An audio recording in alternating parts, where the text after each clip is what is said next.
radio for the masses. Headline edition, July 8, 1947.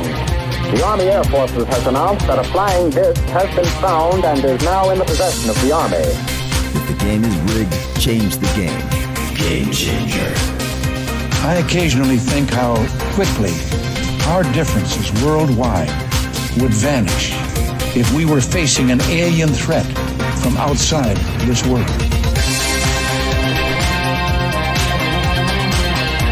This is Fade to Black with your host, Jimmy Church, on the Game Changer Radio Network and KGRA, the Global Radio Alliance. I need your help to get to the year 1985. You are listening to Fade to Black with Jimmy Church on the Game Changer Network.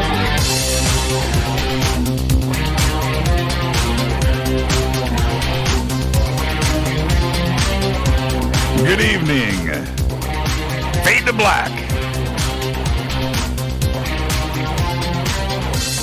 Bespoke Radio. For the masses. Yeah, man. It is. How you doing? How you doing? It is Tuesday, May 12th, 2020.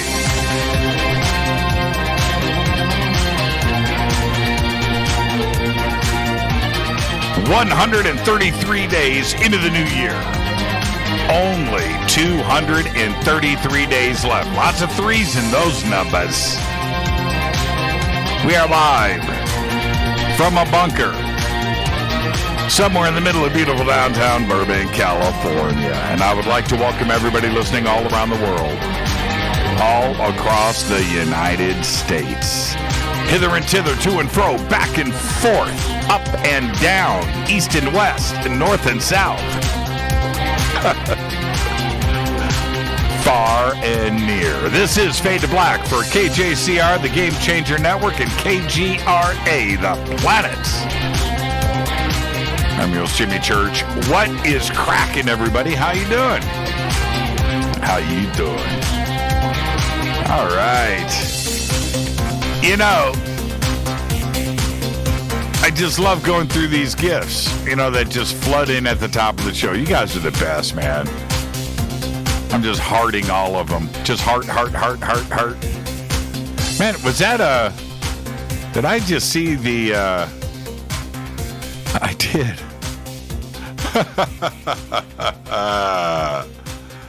Oh, man, you guys are good. You guys are good. Follow me on Twitter at JChurchRadio. And trust me, you're going to want to go check out all the gifts that everybody posts at the front of the show. Some of these are really good.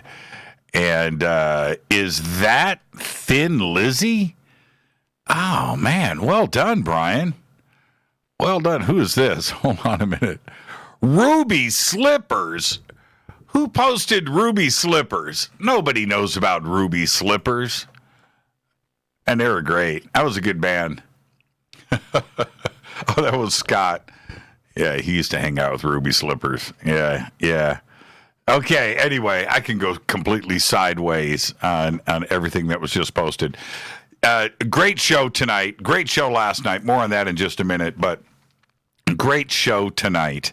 Reuben Langdon is here, and his new series that we talked about last year while he was shooting it, Conversations with Ed. And we're going to be talking about that, Extra Dimensionals. We're going to be talking about that and so much more tonight with Reuben. He's such a talented, not only actor and stuntman and stunt coordinator and editor and director and filmmaker, all of those things, but he's also a heck of a researcher and really understands the UFO subject and other things about our community that he is so committed to. He's a great talent, not only for our community, but for entertainment. He's just great and a wealth of knowledge. So tonight, Reuben Langdon is here. You just kick back. It's going to be a great conversation. If you ever get a chance to go to one of the UFO conferences and you see Reuben running around, you do yourself a favor. Just walk straight up to him and go, dude, what's up?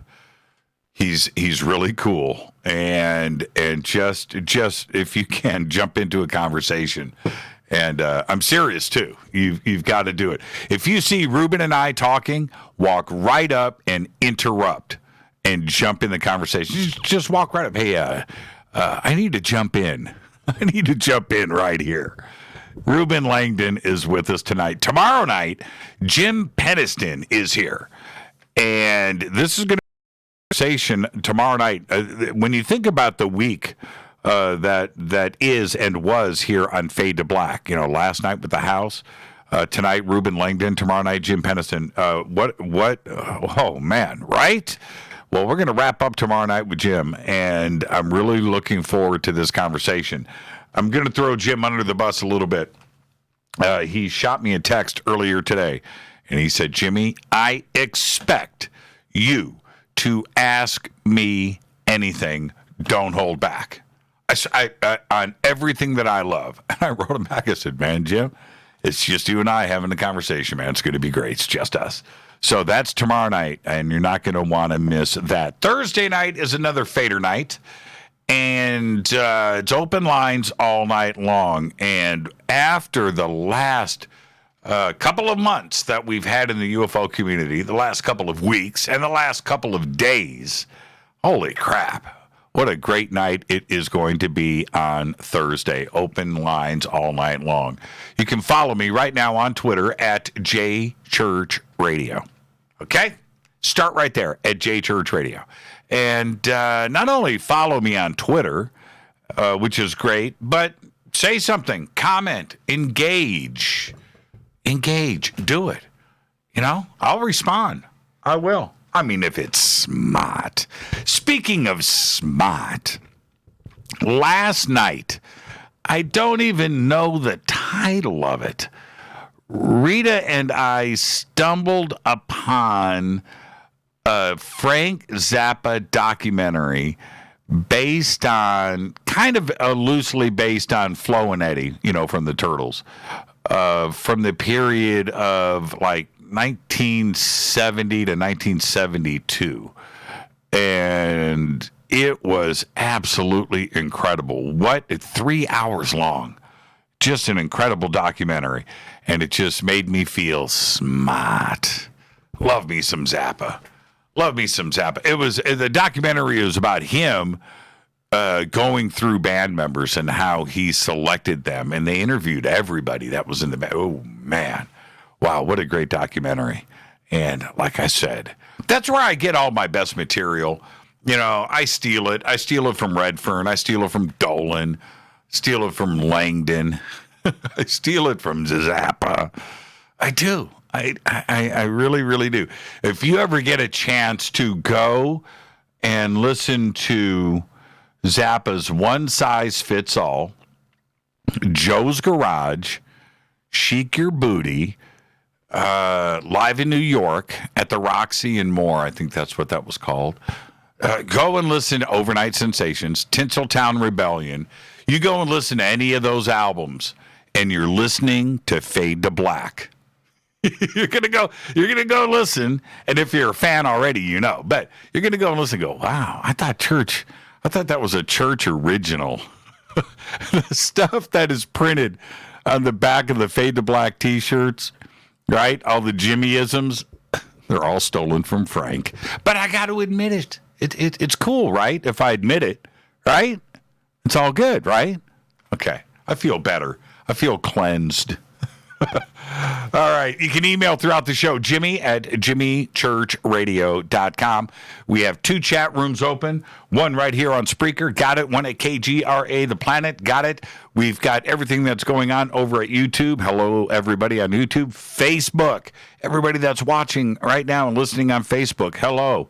I was reading through some of the comments today about the show last night. What an incredible show. More on that in just a minute. The House. And going through Twitter, very cool to see all of this interaction, communication going. And I can't be everywhere at all times. It's impossible, right? It's impossible. I got a show to do. But thank you to everybody that is hanging out. And I promise you that we'll do a night with YouTube. I'll have YouTube up. We should start that. Rita, maybe we should start that Thursday. We'll start that Thursday. Like we'll do a YouTube night where I'll have YouTube up instead of Twitter and my email. And then the next night we'll do Facebook. Or maybe we'll do Facebook first and then YouTube. Or maybe Twitter. And the Twitter feed and what is going on there with everybody. Maybe just the chat rooms, right? And we'll just do that. Maybe we should do it that way every night of the week. Just shift, right? 4 nights, boom, boom, boom, boom, boom, and go into rotation, right? Tuesday Tube night or Tuesday Twitter night, right? What rhymes with Facebook? All right. Let's get this show cracking. Got a lot to do tonight. I want you to get your immune system boosted. We all know what's going on right now in the world. Get your immune system boosted. Please go to getthet.com. Check out their specials page. There is a reason that I feel great. My family feels great. Rita feels great. Rita is so energized that I've got text coming in from her right now on 3 screens. She can't stop herself. It is because she feels great. My family feels great. And just go to getthet.com. Use the promo code FADER. Over FADER. You will get free shipping on all orders over $50. Okay, they've got an immune system package right now on their special page. Go and check it out. And ForbiddenKnowledge.tv, our newest sponsor here on Fade to Black, Billy Carson's new internet TV network. Click on the banners at jimmychurchradio.com for ForbiddenKnowledge.tv. Head over there, sign up. You will get a 3-day free trial. River Moon Coffee, we've got the new blend is out, Game Changer. Now we've got 2 blends that River Moon Coffee is making for you Fader Knots. That's Fade to Black blend and the Game Changer blend. Go over to their Amazon store, click on the banners at jimmychurchradio.com. We've got 2 promo codes because we've got 2 stores that you can go to. One at Amazon. That promo code is Jimmy RMC, no spaces, all caps. Got it? 5% off of your order. It's already discounted, and you're already getting free shipping, right? So there you go.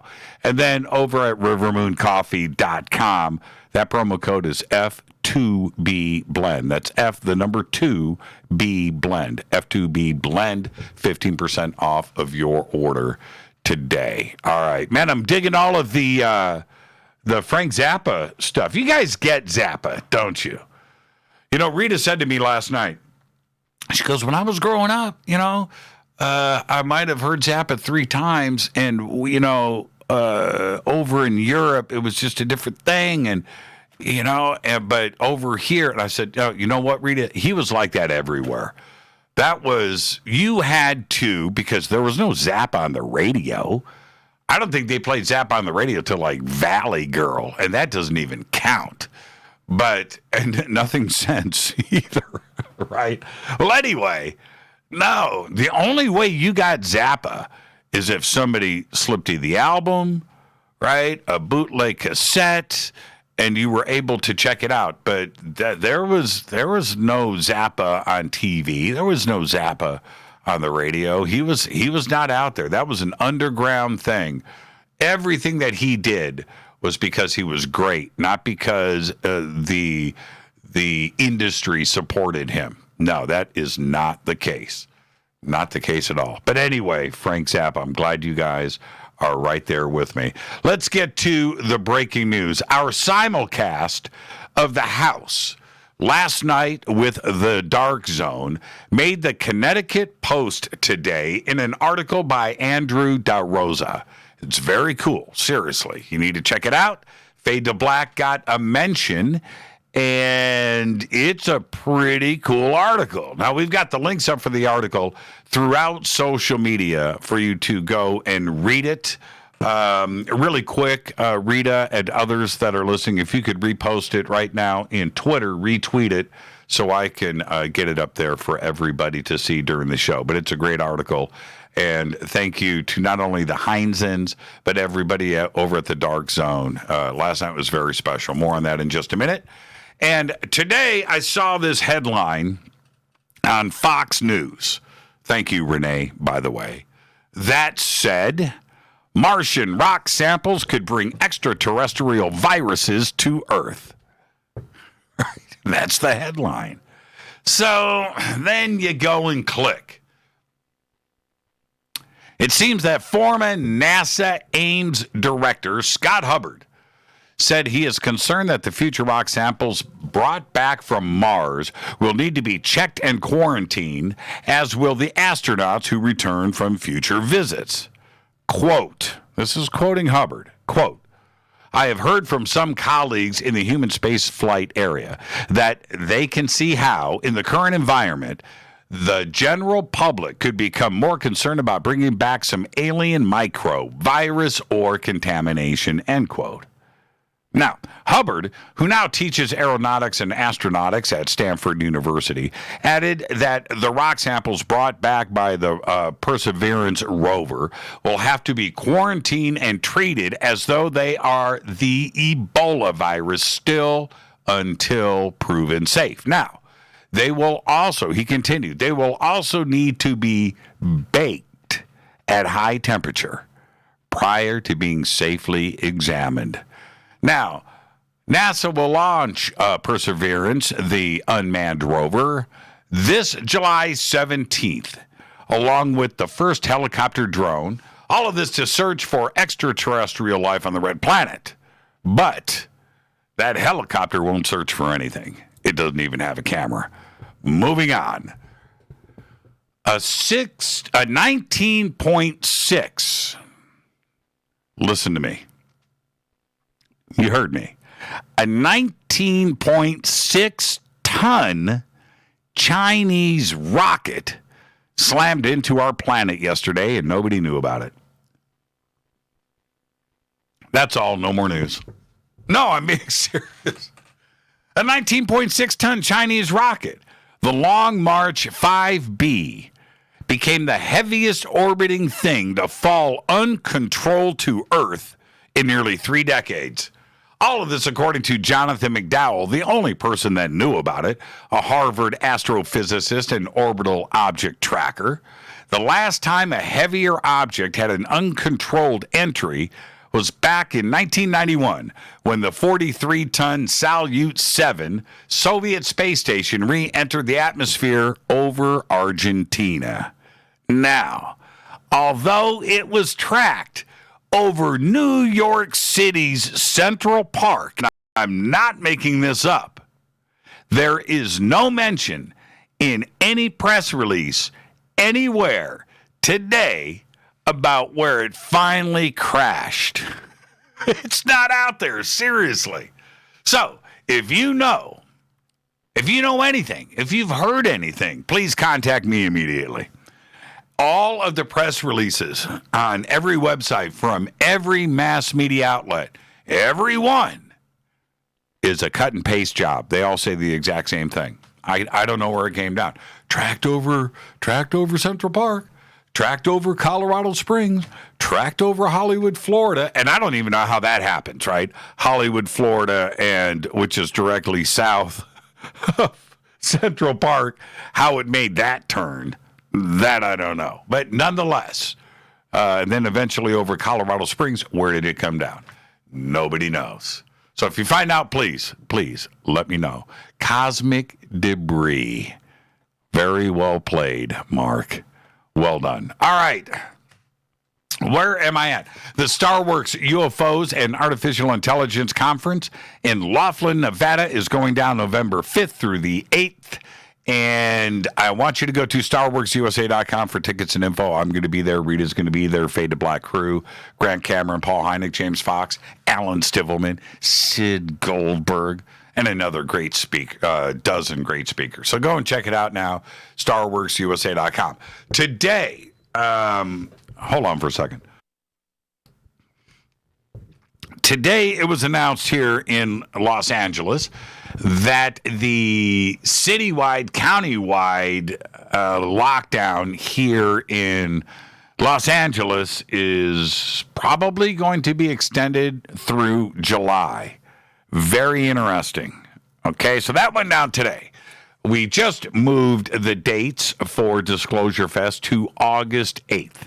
We have 2 other dates available to us, one in September, one in October. Today, to have this extension go out there another 3 months surprised all of us, but nonetheless, it is what it is, and the state of California and the city of Los Angeles are calling the shots here. So to stay updated, I want you to visit disclosurefest.org. As the news breaks and we have information, I'll bring it to you here, and it will also be launched over at disclosurefest.org. Let's get the show cracking. Happy birthday to Rami Malek today, 39 years old, star of Bohemian Rhapsody and Mr. Robot. Steve Winwood today is 72, Ark of the Diver, Traffic, Spencer Davis, Jimi Hendrix. Do you know he played keyboards on Voodoo Child? I bet you didn't know that. That was Steve Winwood. Drummer Eric Singer today is 62. Kiss, Black Sabbath, Alice Cooper, Lita Ford, Badlands, Brian May, Gary Moore. Billy Squire today is 70. Blows my mind. Don't Say No from 1981 and Emotions in Motion in 1982, 2 of the biggest rock albums of the decade, and brought arena rock front and center with hits like The Stroke, Lonely as the Night, My Kind of Lover, In the Dark, Rock Me Tonight, Everybody Wants You, and Emotions in Motion. Absolutely incredible run of hits for 2 years with Billy Squire. Don't Say No. This is from memory. Don't quote me on Don't Say No. But I believe that Don't Say No was on the Billboard charts for like 2 years.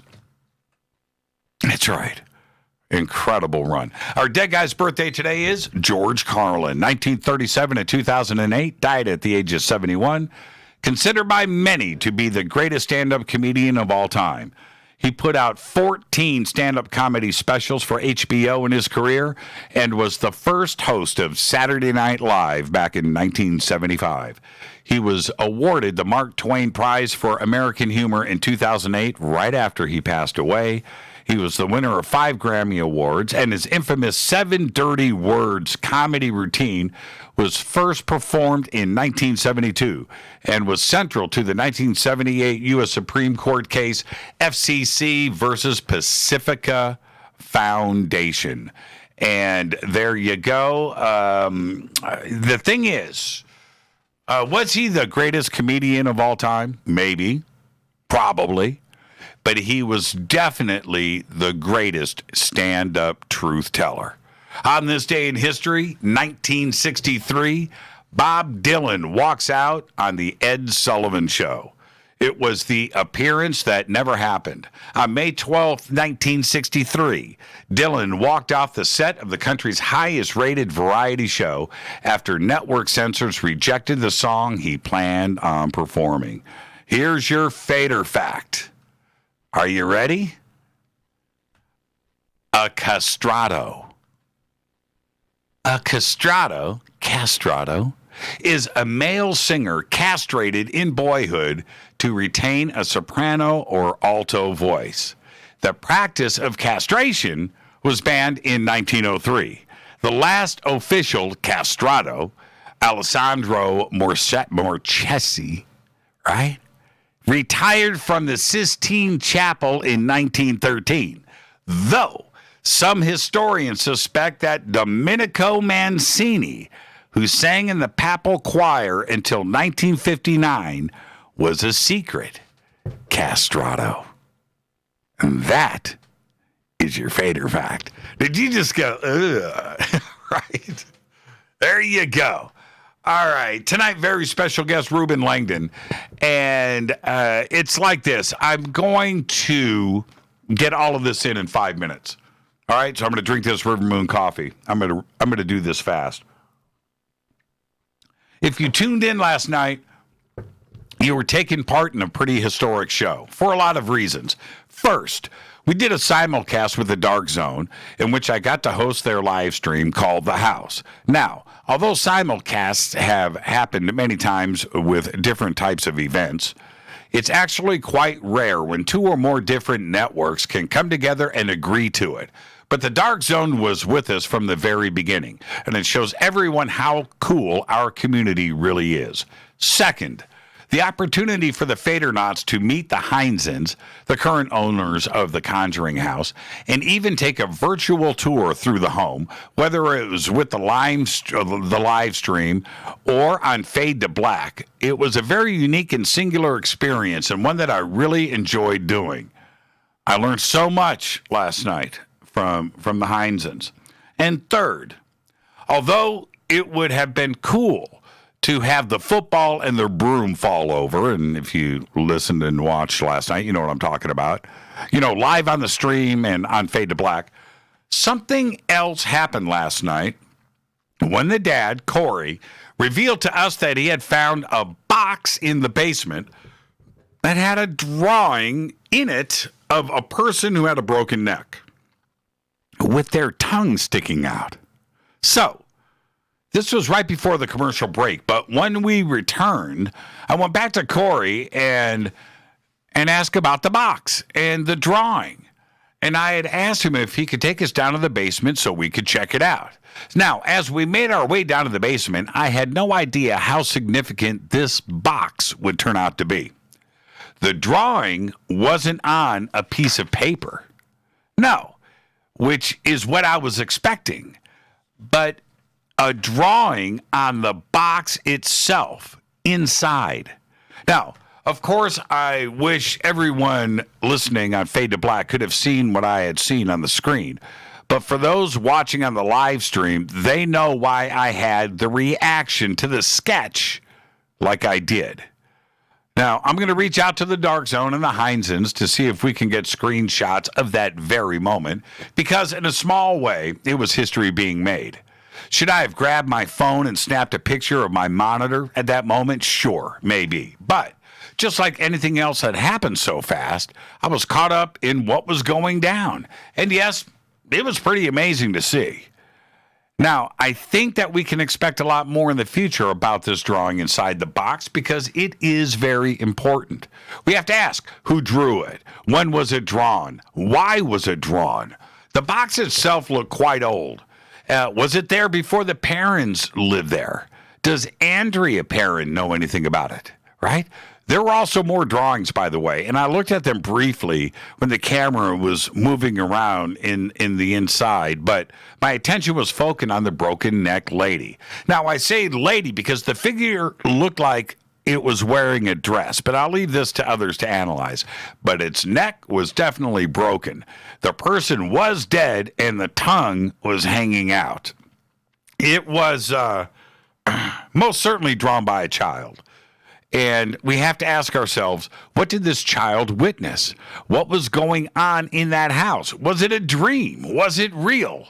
And one last note, the box appeared to be a large toy box. It was about 4 feet long, like 2 feet high, 1.5 tall, 1.5 deep, 2 feet deep. It was painted white, right? It was covered in dirt on the outside, and its top and bottom were missing. And I don't know if there was a lid on a hinge that wasn't there. I don't know. Maybe it didn't have a hinge lid, whatever. But inside, it was pretty clean. And the drawings themselves are very clear and legible. The broken neck figure in the middle of the other images that were surrounding it were very interesting. And I got to say, it was pretty shocking. Now, today, when I read the article by Andrew DeRosa of the Connecticut Post, I was happy to see that I wasn't the only one who was witnessing something pretty extraordinary.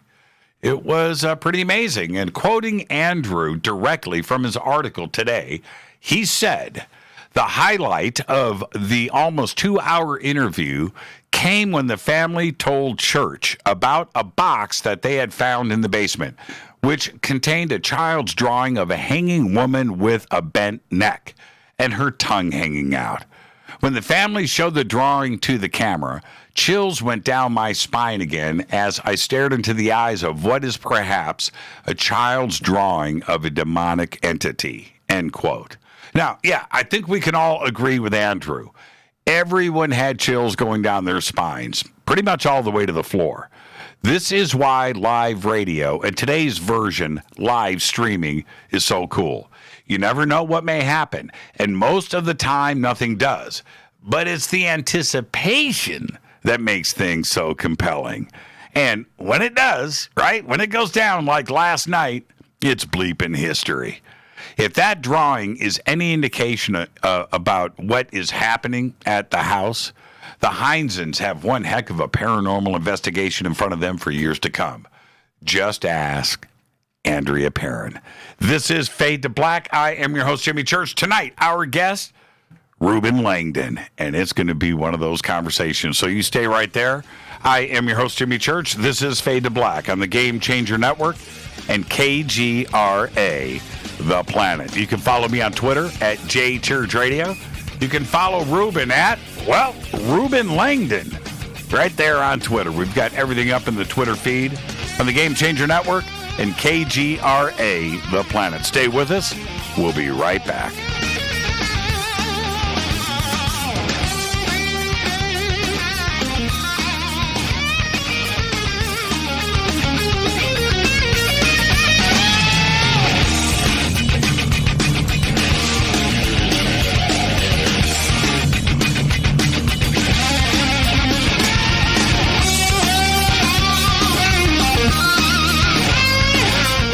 This is Nicole Church, daughter of you-know-who, and you're listening to Fade to Black on JimmyChurchRadio.com and the Game Changer Network. You're listening to Jimmy Church, Fade to Black. Fade to Black will now pause for alien identification. The station that talks the net. KGRA Radio. When you take the beans from Central America with dashes of Indonesian and African mixed in and then roasted to the dark side of Fade to Black, you create the ultimate brew of fringe. Introducing the Fade to Black blend from River Moon Coffee. Yes, River Moon's darkest customized roast was created for the love of Fade to Black. The alchemy of masterful roasting and smoking the beans is in every sip of this full-bodied, dark Java. I need my coffee dark, deep, with distinct bittersweet chocolate highlights, just like the bunker. Leaning further into the darkness of the roast is Fade to Black blend from River Moon Coffee. Just click on the banner at JimmyChurchRadio.com and use the promo code F2BBLEND for 15% off of your order today. Go Beckley Teppy. This is Jimmy Church of Fade to Black, and you can get our podcast for just $2 per month. All you have to do is click on the podcast banner over at JimmyChurchRadio.com. OMG! People are jumping on board to the Life Change Tea Regiment. Brew, steep, and drink for a gentle, taste-great cleanse. It's changing how they feel. See what everybody's talking about. Log on to getthetea.com. That's getthetea.com. Life Change Tea aids in digestive slowdown and helps people get moving down a healthy path. We won't make claims. We'll just let you decide. Experience is much better than a commercial anyway. If you want results, log on to getthetea.com and purchase your super strength cleansing tea. You won't be disappointed. And if you're looking for some mind-body suggestions, go to YouTube and punch in the search bar Health Matters Now. That's Health Matters Now. Put power into your health now. So, getthetea.com. That's getthetea.com for super strength tea. And YouTube, Health Matters Now. That's Health Matters Now for valuable suggestions. Getthetea.com. The tea that makes you go. 9 out of 10 geneticists agree. Fade to Black is not your father's radio show on the Game Changer Radio Network and KGRA, The Planet. Hi, this is Rob Reiner from Anvil, and you're listening to JimmyChurchRadio.com. What's up? I'm Chris. What up? This is Kyle Massey, and you're listening to Jimmy Church Radio.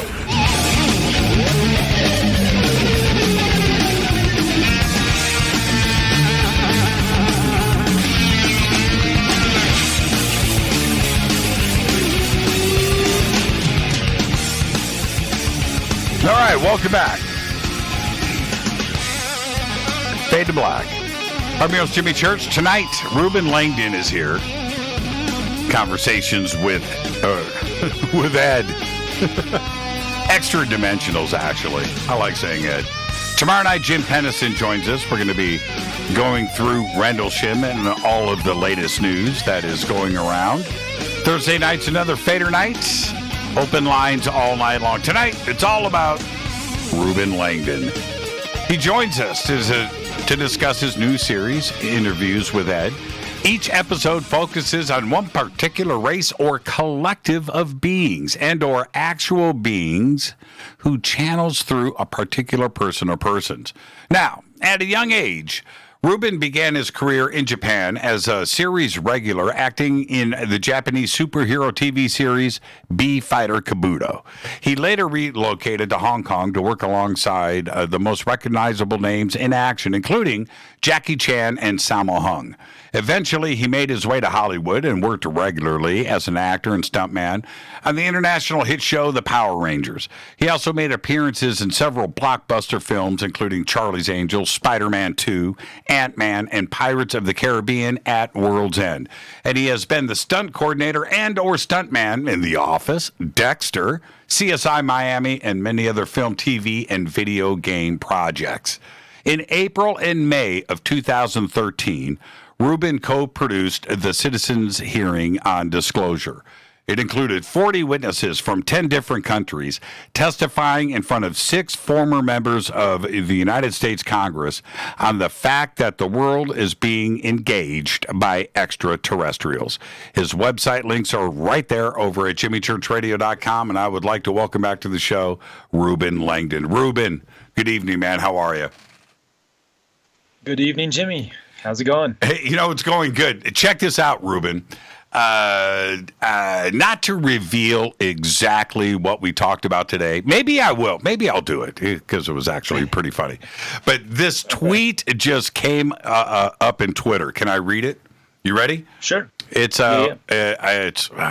says, Jimmy, don't do my boy wrong like that. Reuben Langdon also did Devil May Cry Dante. Yes. And, it's so Can't forget that one. Yeah.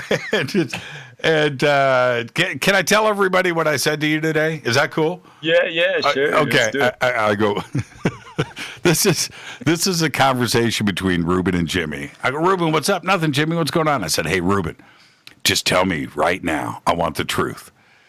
Do you ever run around the house wearing the Dante wig from Devil May Cry?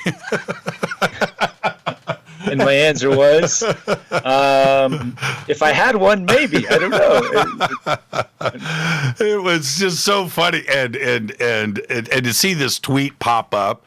We're going to get to. We have so much to discuss tonight, Reuben, and I don't know what that is. Is that you or me? That must have been you. I don't know. I just lost you for a second there. Okay, that was you then. Okay, that wasn't me. That was bizarre.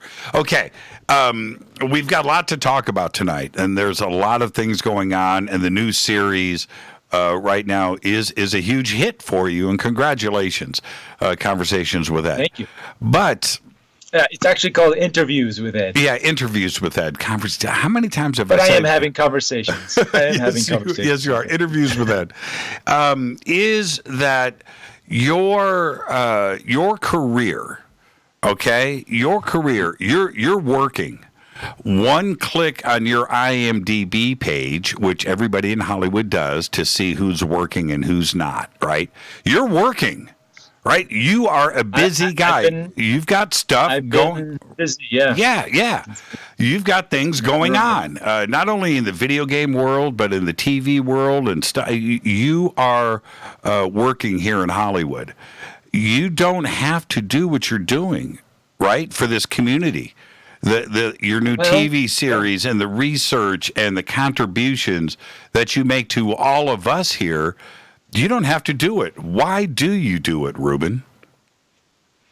Well, actually, it's because I can, because of the career, because I am a working man in Hollywood, which means you're only really working a few days a month. But still, that's enough to allocate time so I can do this other work. So I figured, well, I've been blessed with this awesome career to, only have to work a few days a month to pay the bills. I lost you again. Okay, we've lost Reuben. Okay, this is interesting. Yeah, okay. Yeah, you're dropping on your end. Okay, so hopefully that's not going to happen again. Let's pick up. I see a sign here. It says poor connection. And I want to pick up where you left off. You said it's because you're working a few days a month in Hollywood. It gives you the time to, and I'll let you continue. Okay. Yeah, thanks for filling me in on that. So yeah, I think it in a way it's kind of, I shouldn't say my duty, but I have this awesome career as a stuntman, as an actor and stunt coordinator, and I can really only have to work a few days a month to pay the bills, and I live modestly, so I have all this extra time to pursue other projects and follow my passion and make a series like Interview with Ed. I'm truly blessed. What is it about this community that draws you to it? Because when we look at the dates of the citizens' hearing, we're talking about that's quite a while ago. Was there already an interest in ufology and contact leading up to 2013? Yeah, actually, in 2007, I had my sighting, which then got me on this path of trying to figure out what happened, which led to going to one of Stephen Greer's events in Arizona, one of his CE5 events, and 3 nights doing that, seeing the lights in the sky, being absolutely convinced that something else was going on. I needed to go deeper.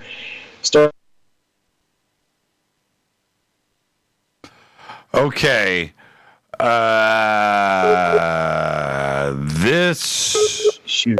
Okay. I just got to think. Okay. Yeah, all right. This is what we're going to do, everybody. I'm going to keep talking, but Reuben, we're just going to switch. We can't do this all night, right? We need to switch over to cell phone. So let's go ahead and I'll just keep talking instead of busting to a commercial break. And I'm just going to call you back. So you just stay right there. And just get ready for it, Reuben. Get ready, and we'll go to this other connection. Not that big of a deal, everybody. We have our methods. So it's going to take me a second. Let me do this. And it's so funny that this is how we have to do things sometimes. But let's see here. This, everybody that's watching, this is in real time, right? Okay, here we go. Should I say his number out loud so I don't blow it? Okay, boom. I'd rather do this live on the air than break to a commercial. Plus, it's much more fun. You get to actually see me do this in real time. So, just like that, we'll bring up Reuben and we'll take this route. And here we go. You there? Please leave your message. Oh, man. Oh, you gotta love this, man. Okay. Let's try it again. Oh, man. Rita. No, Rita, this is much more fun. Reuben. Please leave your... Oh, no. Oh, no. Okay, I guess I am going to go to break. Okay. All right. I'm going to go to break right now. Here we go. This is Fade to Black. Everybody just stay right there on the Game Changer Network and KGRA, The Planet. Our guest tonight, Reuben Langdon. We have bad connections. Reuben is in a cabin high in the mountains. I'm just going to let everybody know. It's not like he's in the middle of downtown Los Angeles. So we'll be right back after this short break. Our guest tonight, Reuben Langdon. I'm your host, Jimmy Church. Stay right there. We'll get it happening.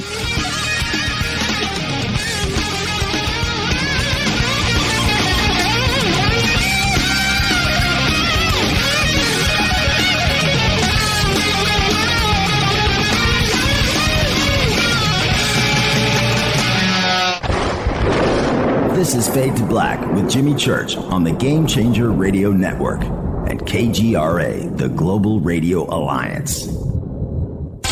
This is KGRA Digital Broadcasting Station, Salt Lake City, Utah, Van Buren, Arkansas. Hello, my name is Billy Carson, and I am a best-selling author and the founder of ForbiddenKnowledge.tv. Together with my team, we have built an all-new conscious streaming TV platform designed with every family member in mind. If you have ever wanted to travel the world and attend lectures and workshops from your favorite speakers but weren't able to, look no further. ForbiddenKnowledge.tv. There are dozens of workshops and lectures from speakers you know and love. We have also included amazing categories to assure that your consciousness is entertained and elevating on a daily basis. Amazing interviews, ancient history, ascension knowledge, wisdom teachings, documentaries, conspiracies, mysteries, health and fitness, conscious cooking, meditations, finance, yoga, and so much more. To start your free trial on any mobile device or computer, surf to ForbiddenKnowledge.tv. That's Forbidden Knowledge with the number 4, ForbiddenKnowledge.tv. Again, visit ForbiddenKnowledge.tv today. Introducing the new Surfer Music app. Listen, fade or not, you know I love my music.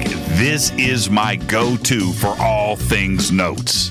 The Surfer app is a brand new concept in music listening. Surfer is free, providing unlimited access to thousands of live streaming radio stations. Surfer is an exciting, interactive listening experience. Discovery and surprise are built right in. Surfer is your destination to discover and rediscover great live streaming music. It features high-quality audio streams, free access to music from thousands of live streaming radio stations, unlimited listening, unlimited skipping. You get a music visualizer, and you can also select your favorite channels. Get it at the Apple App Store or Google Play. Just search Surfer Music or click on the Surfer banner at jimmychurchradio.com. Go Beckley Tappy. Okay, nurse, let's get this man to the ER stat. Right away, doctor. We see this every day. Heart attack or angina pain due to blocked and clogged arteries. Chelation can remove obstructions or blockages from arteries and help avoid painful and expensive surgery. Now there's Angioprim. It's a liquid oral chelation product that you take with juice. You start to feel the results fast. Angioprim increases blood flow all over the body, and that means more energy and strength to take on the day with less aches and pains. 60 years of research has gone into chelation, and Angioprim is the result. A safe and easy way to unblock your veins and arteries from buildup that slow circulation. Paging Dr. Jones. Please report to the emergency room right away. Log on now to angioprim.com. That's ANGIOPRIM.com. Or to speak with a trained consultant. Give Angioprim a call at 954-882-7221. That's 954-882-7221. Hello, I'm Katie, and you're listening to my main man, Jimmy Church, on jimmychurchradio.com. Hi, this is Ray Hobbs here, repping the planet, and you're listening to my good friend, Jimmy Church, Fade to Black, on the Game Changer Network and the KGRA Digital Broadcast Station. This is Toby Kebbell. You're listening to jimmychurchradio.com. Don't hurt me, Jimmy. I'm only little. Hey, I'm Adrian Grenier. And this is Ari Gold. We're the Honey Brothers. We're of the Honey Brothers. Hey, I'm Adrian Grenier. And I'm Ari Gold. We're the Honey Brothers. And you're listening to Jimmy Church. The Revolution. This is Jimmy Church of Fade to Black, and you can become an official Fade or Not by just going to our membership section at jimmychurchradio.com. Hello, this is Serena Wright Taylor from Conscious Life Expo, and you're listening to Fade to Black with Jimmy Church, who holds the Lucky Pony record for the best astrological chart since 1963. True story. This is Micah Hanks of the Gralien Report, and you're listening to Jimmy Church on Fade to Black, across the globe on the Game Changer Radio Network and the one and only KGRA Radio, The Planet.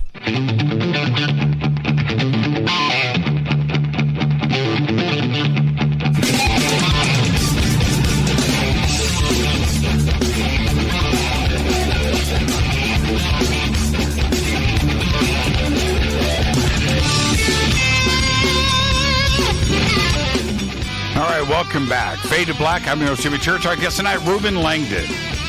Interviews with Ed is the new series. We'll be talking about that tonight.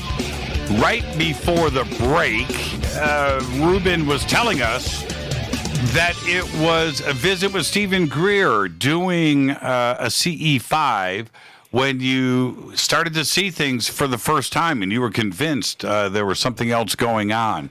What did you see that night over those 3 days with Stephen Greer? It was mostly just lights in the sky, that were unexplained, and things that were probably running, flying thousands of miles across the sky, thousands of miles an hour. They were just so fast. And there was like 2 lights one night, flashes and quick, like green lights.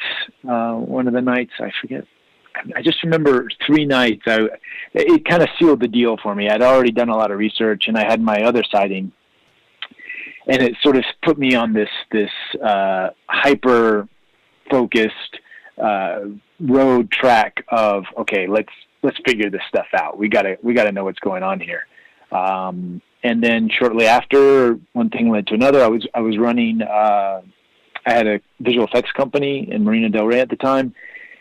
And I had this big space that I opened up once a month, and we had the ET meetup groups, and everybody from Richard Dolan to Barbara Lamb. We had Yvonne Smith, the usual suspects. We had them all come in as guests and talk about their experiences, talk about the research. And let me jump in really quick. Yeah. I believe I was there. Did you show up at one of those? Yeah. It was a sound stage in the back of another, like a shopping mall off of Lincoln, right? Yeah, yep. That was my office. That was yours. That place was gorgeous, man. It was big. Yeah. I was there. You made it over. Yeah, I was there for who was there that night? I think it was Yvonne Smith, actually. Okay. And Dr. Lear spoke. Yes, that's right. And Dr. Lear was a regular. He was awesome. He died right after that. Yeah. Shortly, we did that for how many years? 3 years, and then I packed up and moved across the country over to Atlanta because that's where the film business was taking off, and that's what was fully paying the bills back then. So while in Atlanta is when, or just before I moved to Atlanta, right after the citizen hearing, I started filming for my series. And it was there that I spent the time in editing and really sort of solidified the idea. But I had been exposed to this world really for a decade now, more than that, 2007, but really, really hardcore researching for the past 10 years. And you also worked on Star Trek Continues. I did. I worked on Star Trek Continues. I was a stunt coordinator, and I played a red shirt that didn't die. You played a red shirt that didn't die. And it's so exactly. Funny how small this circle is in Hollywood, because we've had everybody on Star Trek Continues on the show. I've also had them over at Coast to Coast as well. But that being said, the interest of what is going on in this community is also happening with everybody else, including you and your friends, isn't it? It is.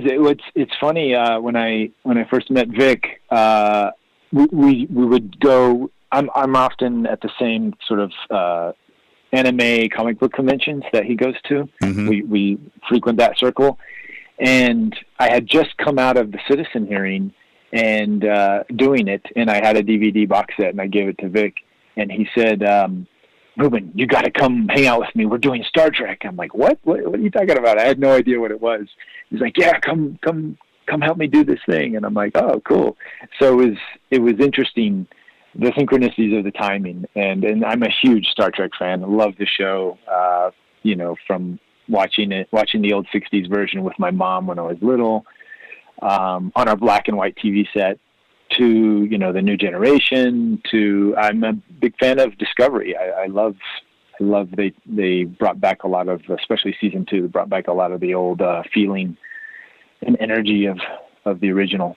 Yeah, Vic big and influence. Yeah, Vic and the whole crew over there at Star Trek Continues, their dedication to the original series and its feel and its vibe, and the technical stuff, the look and the music and the editing is second to none. It is absolutely perfect and perfection based. But it's Vic doing Captain Kirk, which has got to be one of the most difficult roles anybody could handle.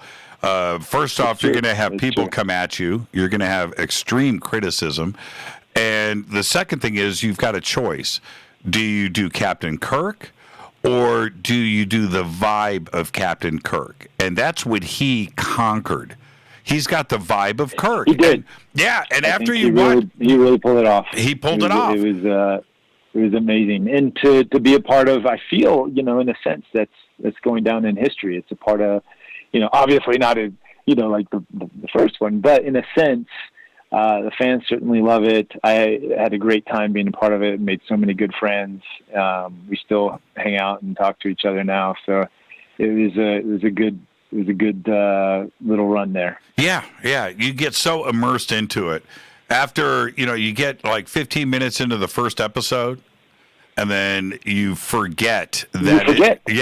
You totally forget. Totally, you are in it. You get sick. You are in it. Now, let's continue this conversation, actually, because when the citizen hearing, and it's hard to comprehend that we are talking now 7, almost 8 years ago, right? Okay. Right. Yep. And how far things have come since then. For you, Reuben, have they come far enough, or did you think that maybe we would be further today? What's your feeling? That's an interesting question, because when I was in it, when we were producing the citizen hearing in Washington, D.C., doing the, in front of former members of Congress, and talking about the subject, and having some publication, not really, not a whole lot. The New York Times gave us like the back page, and it was like the first time in the Times history that they even wrote about the subject in a positive, semi-positive manner. It wasn't until 2017 until they did the full front page deal. So at that time, I thought, this is it. We're going to have disclosure. This is going to be a big thing. And then when that sort of finished, it was like, what? How come we just had 5 days at the National Press Club, former members of Congress? It was incredible testimony. What's going on? How come nobody's talking about this? How come the media basically shunned us? What did we do wrong? What's the deal here? This is the biggest news ever. And then I soon realized the paradigm, the truth embargo, and the paradigm that the media has to play in all of this. And even though it was brought up during the hearings, Dolan and Greer and many others, Danny Sheehan, they all talked about the media embargo, but I didn't fully grasp it at the time. So it took me sort of going into recluse. So shortly after the hearings, moving to Atlanta, I sort of gave up the studio, left it with my partners, and I was kind of like trying to literally run away from Hollywood, run away from LA, and sort of start this new life. I was working on the film Ant-Man, and then I started going deeper with these interviews and talking to the channels, talking to the people who channel these entities, and asking these bigger, deeper questions to try to really understand the construct of reality and understand what's going on here. And I got a better understanding. So at that time in 2013, I had some expectations. They were sort of blown out. And then since then, I've been doing this inner work, more of a spiritual path of while simultaneously trying to usher along disclosure, but doing it in a different way, sort of aikidoing the usual evidence-based material and sort of looking for a different avenue. And through these interviews, I found a much deeper, broader spectrum, visual understand. Like I say visual, but sort of expanding my vision and understanding things in a multidimensional way, really. And then I was able to not be upset. So where we are right now doesn't surprise me. It's exciting because we're still getting the trickles. You know, anybody who's been in this knows that there's much, much more than just the To the Stars Academy and 3 videos from the Pentagon. We know there's way more, right? You know, and all the guests you've had on your show. So, is it happening fast enough? It's actually, from my understanding right now, we're right on time. This is exactly how it's supposed to play out. Now, there is probably nothing more vicious than Hollywood and trying to get a gig, right? And you know what I'm talking about. It is. Oh, yeah. It is competitive. It doesn't matter if you're a stunt coordinator, a director, a second director, right? Production, makeup, costumes, camera, lighting, audio. All of this, everybody wants your job. Everybody wants your gig. It is vicious, gnarly, nasty. You're swimming with sharks, no question about it. And as as warmed up to this as you were, getting into the field of ufology, you probably thought it was a safer environment. It isn't. It isn't, is it? Well, it's a little bit safer, but yeah, no, there's a lot of opinions. There's a lot of, there's a lot of, like our good friend Adam Apollo said, it's a minefield of disinformation, and you have to navigate it carefully. You have to. And after the citizens' hearing, because now you bring on 40 of the most credible witnesses from all parts of society, in the military and so forth, forward. They come forward. You've got 6 former members of Congress sitting there as judge and jury, right, to absorb all of this. You've got witnesses from 10 different countries, and you would have thought that was enough. It's after the citizens' hearing, it's everything else that ends up happening to you, right? Where you think that, if I'm understanding you correctly, that this is it, this should be it, and instead it was the opposite. And there is a lot of fighting, and there's a lot of backstabbing and finger pointing and opinions, including critics of the citizens' hearing on disclosure, when all you did was put your best foot forward, right? Oh yeah. I put everything I had into that. That was quite the experience. I have no regrets. I'm so glad I went through it. But there's still. Overall, though, the citizen hearing, I think to date is still this monumental event for the community, right?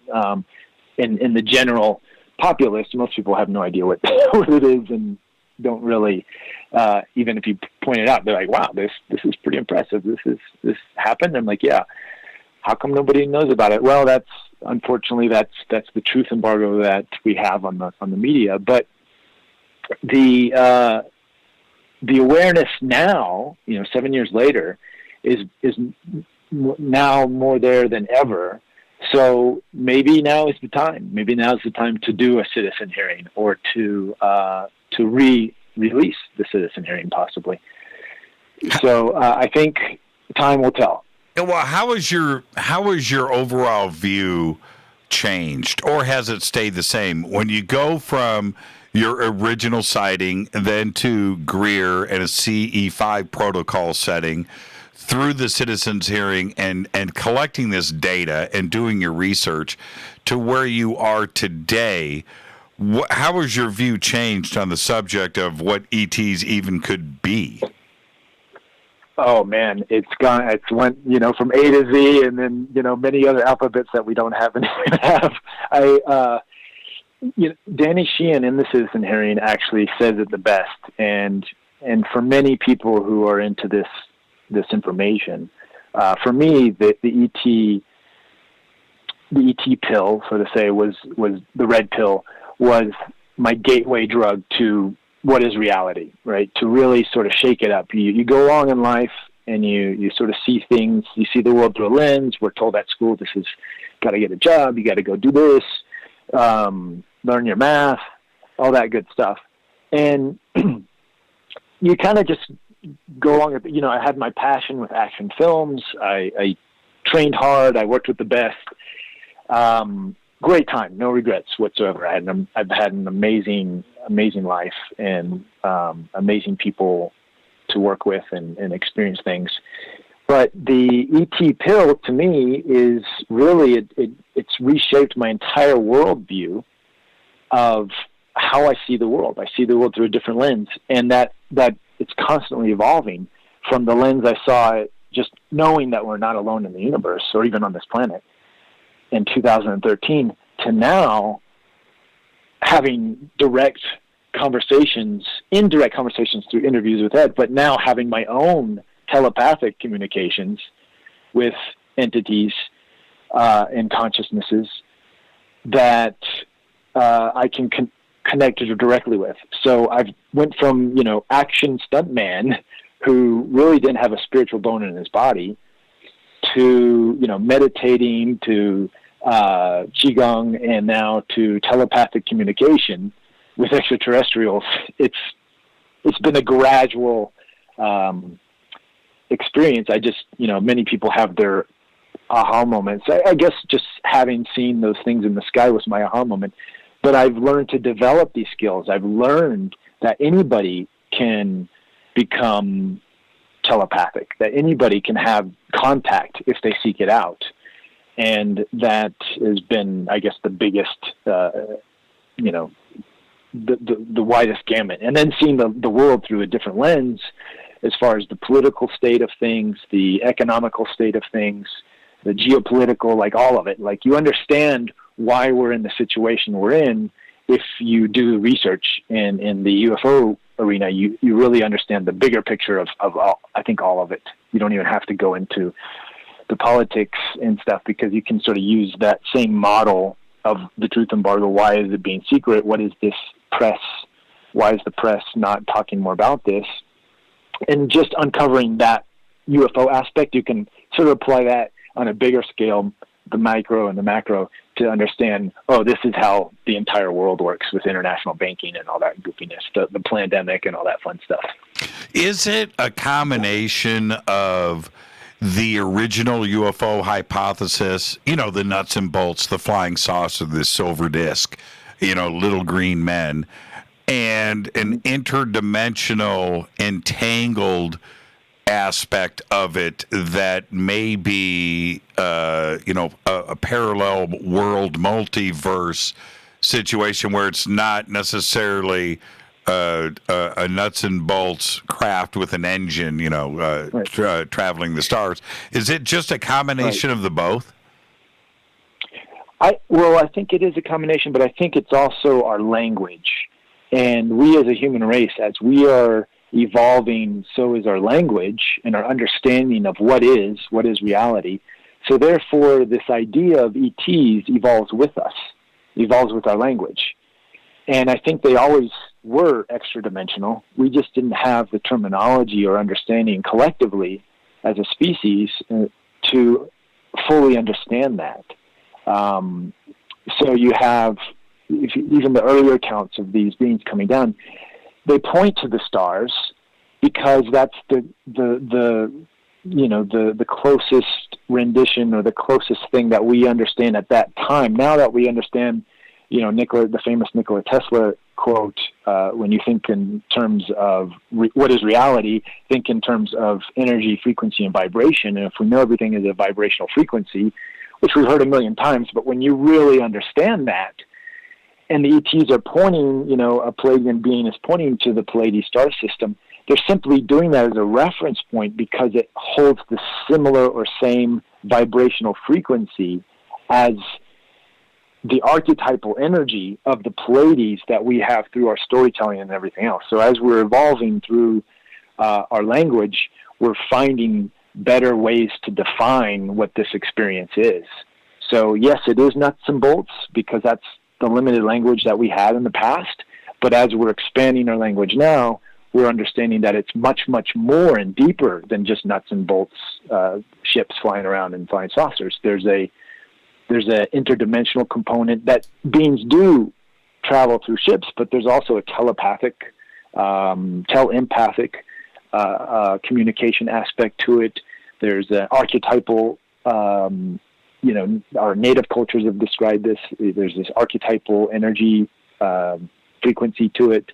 So it's evolving. It's constantly changing. And by the time they actually physically land here collectively where we can all experience it, I think that experience is going to be vastly different than what we're projecting right now as a collective, because we're only seeing what we can see right now. And if you know, our future projection of what is now is going to change 10 years from now, like, because we're going to evolve in whatever direction we decide to evolve in. And we're going to have a vastly different perception or idea of what 10 years from that future is compared to right now, what is 10 years or 20 years into the future. Yeah, we have moving. Yeah, we have a very limited understanding, or you know what, or lack of understanding. You know what Sure. I mean. We really don't have any idea what we are dealing with, and there's no reason to think that we should understand. How could we? Right? Any more than a dog can understand. I would argue that a little bit. Yeah, you think so? Why is that? I think it's because what we do. So in my show, I'm talking to a lot of and you've had many of them on your show, of the channelers, Daryl Anka being one of the most popular. Sure. So these people are able to tune in to, you know, like a, you know, Daryl's described this like a radio box set or a TV set that can tune into these frequencies that are playing through the cosmic, you know, broadcaster. And if you have the right signal, you can just simply shift from like watching, you know, all the hundreds of thousands of cable channels. You can just flip the channel pretty easily, and then you get you're still the Daryl Anka, the vessel, but you're able to tune into the Bashar channel. And then I think this is giving this, the more people that we have these conversations like I'm having with that have this ability, and sort of my goal with the show is to reach out to as many of these intuitives, channels, people that I can access, and try to fit together this puzzle, finding out what everybody's saying. Because yes, they're slightly different, but there's a bigger, fuller picture that seems to connect the dots. All of these channelers, even the quantum researchers, the ufology, all of it. There's a big picture that's been coming together. And ultimately, I can't say with absolute confidence that, yes, this is it. But the more research I do and the more in depth I go, the more I'm finding out that there is a sort of a universal, Dale even says that universal laws. And those universal laws, even though the language or the interpretation may slightly differ from being to being, those laws essentially don't change. They're there. They exist in whichever direction you want to look at it. If you want to look at it through the science direction, through the channel direction, through the religion direction, or the philosophical direction, like these things kind of all come together, and they're the same. Would your telepathic, for the lack of a better word, it's the word you used, right? But for your telepathic communication that is happening now, would that have happened if you didn't make Ed?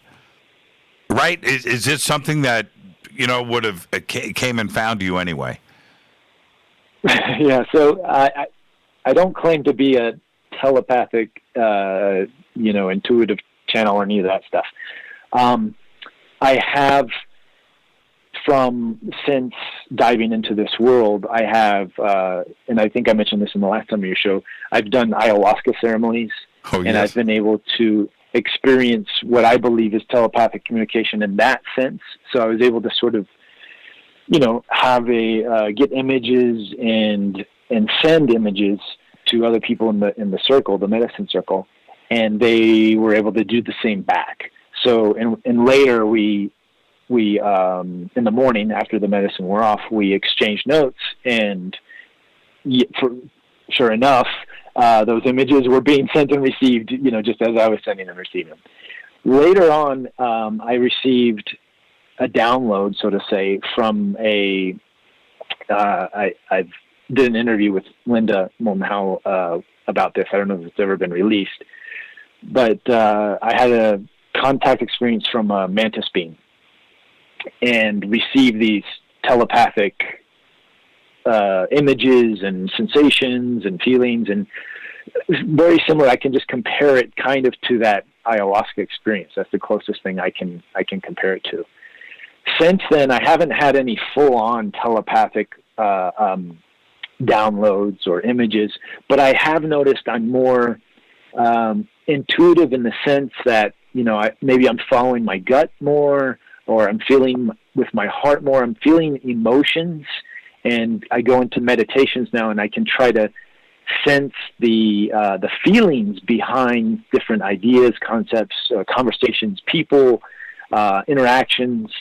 And when I do that, I seem to have a broader understanding than just the logical mind, than just, critical thinking and these kinds of things. I'm able to go a step deeper and go an extra layer by using some of these techniques that I've learned from over the years from the meditations and from these particular experiences with either with the medicine or this one. It's only happened once. Only happened once in the extreme manner that it happened with this mantis being. So those are sort of my two reference points now that I can use to help build off of and use subtle intuition, right? So I don't know if I answered the questions, but I just wanted to clarify that this has been my path with the, understanding the telepathic communication thing. Yeah, and so, I think you answered the question, but I'm not even worried about that. It's what you said. It's what you said that's more important. Let's focus on this mantis being for a second, because you're very clearly defining who gave you this download. So how do you know? How do you know it was a mantis being? So I wanted to answer the question now. So the reason. So I was doing this series Interview with Ed. I had started it, and I started asking all these questions to these channelers about different races and the human race and our creation. Where do we come from? Which races make up the human genome? These are all questions that I ask in the show. So yes, I was fully engaged in the show when I had this visitation from this mantis being. And in a sense, I was downloaded images, and it was almost electrical. Like my whole body was vibrating. My teeth were chattering and clacking. I felt kind of sick. I didn't know what was going on. I went to lay down. And then I basically got this information, so I can say, that I interpolated as these images and sensations and everything were happening, as to the human experiment, right? This was a big question that I was asking at the time, where what genomes, what ET races sort of make up the human experience, and why, and what is this all about? And so I got that, as well as other downloads about draconians and different things. And I sort of kept that experience. It was on a lunar eclipse, the night of a lunar eclipse. I had just come back from sort of watching the moon set, or rise, I should say. And then coincidentally, I'd say about 6 months later, I was at the UFO Congress, and I think I was just hanging out, I forget. But Miguel Mendoza and Barbara Lim had released a book called Meet the Hybrids. Right. And they were at the convention, sort of, they were doing a panel or talking about it. And I saw it, and I was like, "Oh wow, that's interesting. These people had some really interesting things to say." And there was two that said they were mantis human hybrids, and I said, "Okay, this is going to be good, because I've had this mantis experience. Who do I talk to about this?" The only person I knew that knew anything about mantis was Linda Bolton Howell, because she had interviewed these different people about it. So I went and read about them a little bit, but I didn't have much knowledge or know anybody who had knowledge about them, except for these two, Jacqueline Smith and Robert Fullington, who were there at the convention. I ran up to them and I said, "Hey guys, can we do an interview for my show? I've got this thing going." And they said, "Yeah, sure." So we pulled them aside in the morning, not telling them any details. I said, "I think I may have had some mantis experiences, but I'm not quite sure. I just want to know more." So not fully revealing the downloads that I had, I sort of started the interview. And it's a fun interview. It's part of my season 1. And you can see, I start to let on, "Well, I had this experience and they said this." And my mind was blown at how accurately they described the beings, and also how accurately they described them as in accordance to my experience. And then also just some of the messages that they were talking about were almost the same as the stuff that I was downloaded. So that, again, another confirmation that if you're like, okay, I don't remember reading this information out there or hearing it, even though I'm investigating it, exactly the way they're putting it. So there must be something to this whole thing. Maybe they really are mantis human hybrids. At this point now, I do believe that they have been knowing about all the hybrid agendas and everything else. Maybe in not the sense that we understand genetically altered in the full sense that we understand it, but I do believe they've both been heavily influenced and perhaps altered somewhat genetically to carry that mantis archetype. So they can become a better conduit, a better transfer of that mantis energy.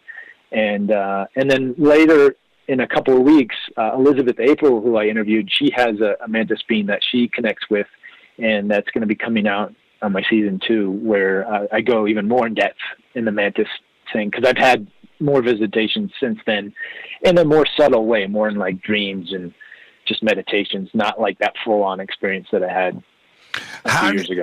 And we can continue this after the break, but the consistencies between who is an extra dimensional and how they are connecting in this channel session, what are the consistencies that you see? Is this a pure physics question? You know, is it entanglement across the universe? Is it something more direct than that? I know that Daralenka says that Bashar is, on a ship, right outside of Earth's, orbit. It's right here. That's more direct. But everything else, what's the data that you've collected on this? Do we have time for the break? Yeah, we've got 5 minutes. Okay. So, I think definitely there is, just like, so Jacqueline and Robert are able to carry that mantis energy brighter than, let's say, someone who doesn't have that DNA upgrade, or like Daryl says, his future version of himself. I think the genetics definitely play a role in how we connect to these other versions of ourselves, essentially. That's what these channelers, I would say 99% of them are actually connecting. 90. Let's give some margin in there for 90% of them are actually connecting to other versions of themselves. And ultimately, when you understand that all is one, we're all Stardust, we're all connected to the same things. We're all brothers and sisters to some form or fashion. But going down the Big Bang and the genetic lines and all the different energies that have split off and done everything else, there's definitely more of a connection with, like Daryl and his counterpart Bashar and, Jacqueline, and to these other beings that have sections of their DNA in us. Perhaps maybe we're carrying that DNA physically, or an archetype, a specific archetype that we resonate with. For example, I very much resonate with the hero archetype, right? So I'm in my many of the roles I play as an actor. I'm the guy that goes and beats up the bad guy, or saves the day, or whatever. That's sort of the typical action role that I play.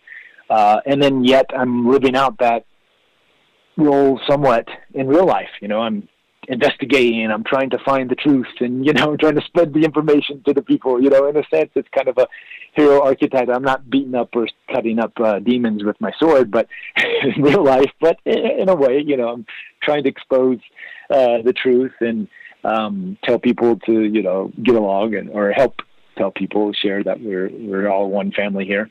So that those archetypes, the DNA, we're all interconnected.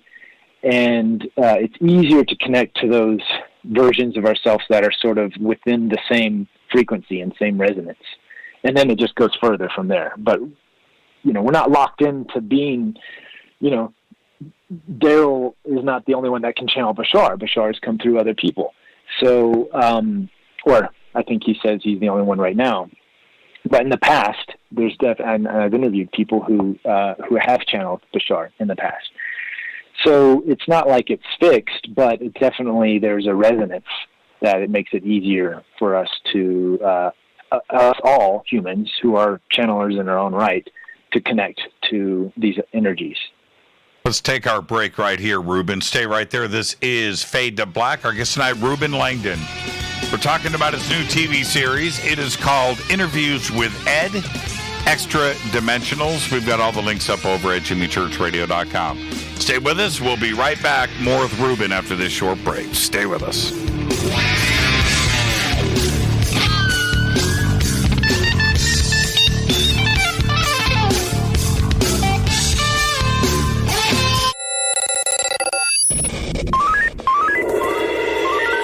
Way out here, we listen to Jimmy Church.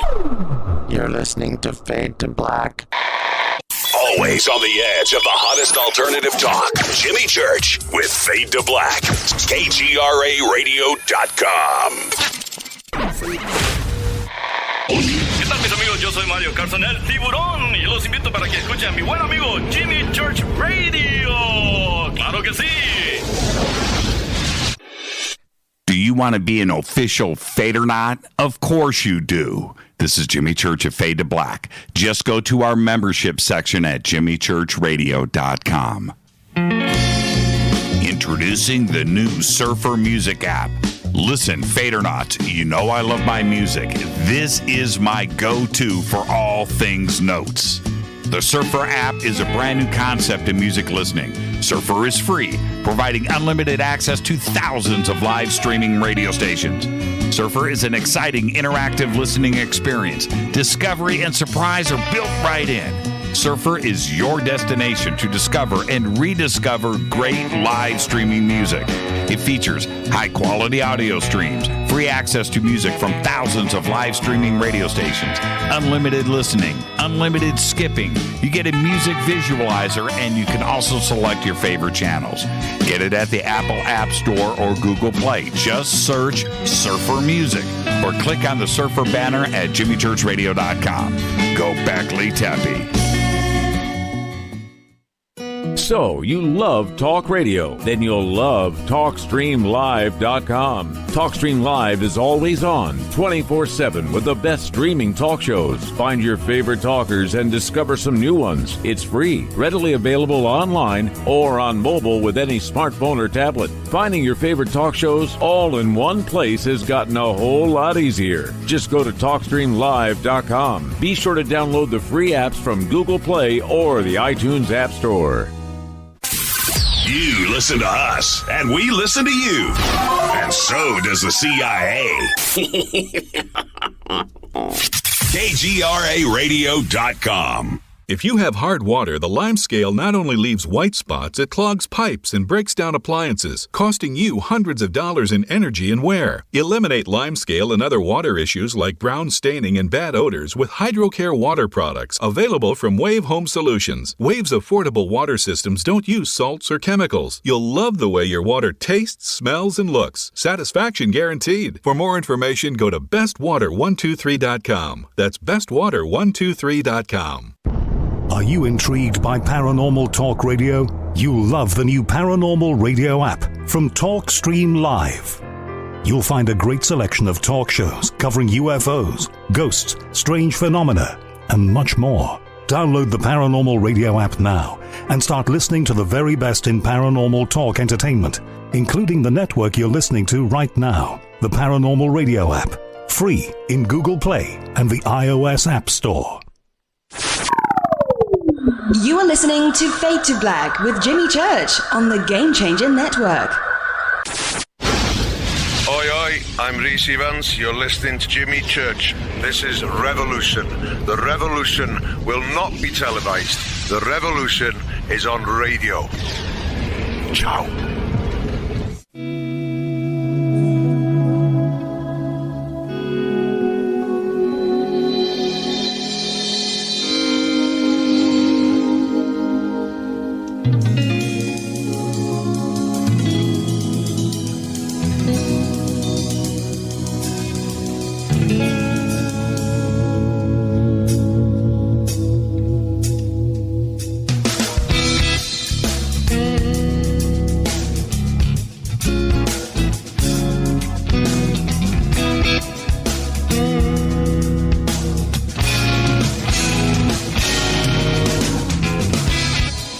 Welcome back, Fade to Black. I am your host, Jimmy Church. Our guest tonight, Reuben Langdon.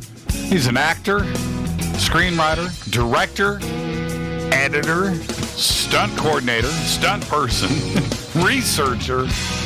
I could go on and on, right? I know you're laughing, but everybody has. Yeah. It's so much fun to discuss these things with you because of your background, and knowing that you've got to you've got to wear two hats. You've got a serious side of Hollywood, where that's where you're employed, and then this other side. Not to say that it's not serious, but you're going into zones now that aren't necessarily based in a 2D or 3D reality of Earth with your feet on the ground. You have to now, right? That's the mainstream.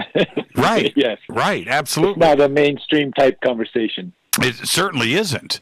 And when you are doing these interviews, Reuben, have you been in a situation where you were thinking to yourself, okay, you know what? This ain't real. I'm going to continue the interview, but I'm never going to use this material. There actually has been a few, I think just 2 or 3 interviews that I didn't follow through with. That wasn't not because I didn't think the material was real. The material, I did enough homework beforehand, sort of getting drawn into the material to know that the material was legit. But I sort of use my BS meter, and I say that not in the sense that these people are right or wrong, or the information coming through is not right. But for me, a big part of it is integrity. And I think some of these people, the actual people, if they're not acting out of integrity, if they're not presenting, if they're sort of, have some issues themselves, what happens is that definitely comes through the channel material in a subtle way, because you have to be a clear channel. You have to be tuned in yourself to tune into these higher frequencies.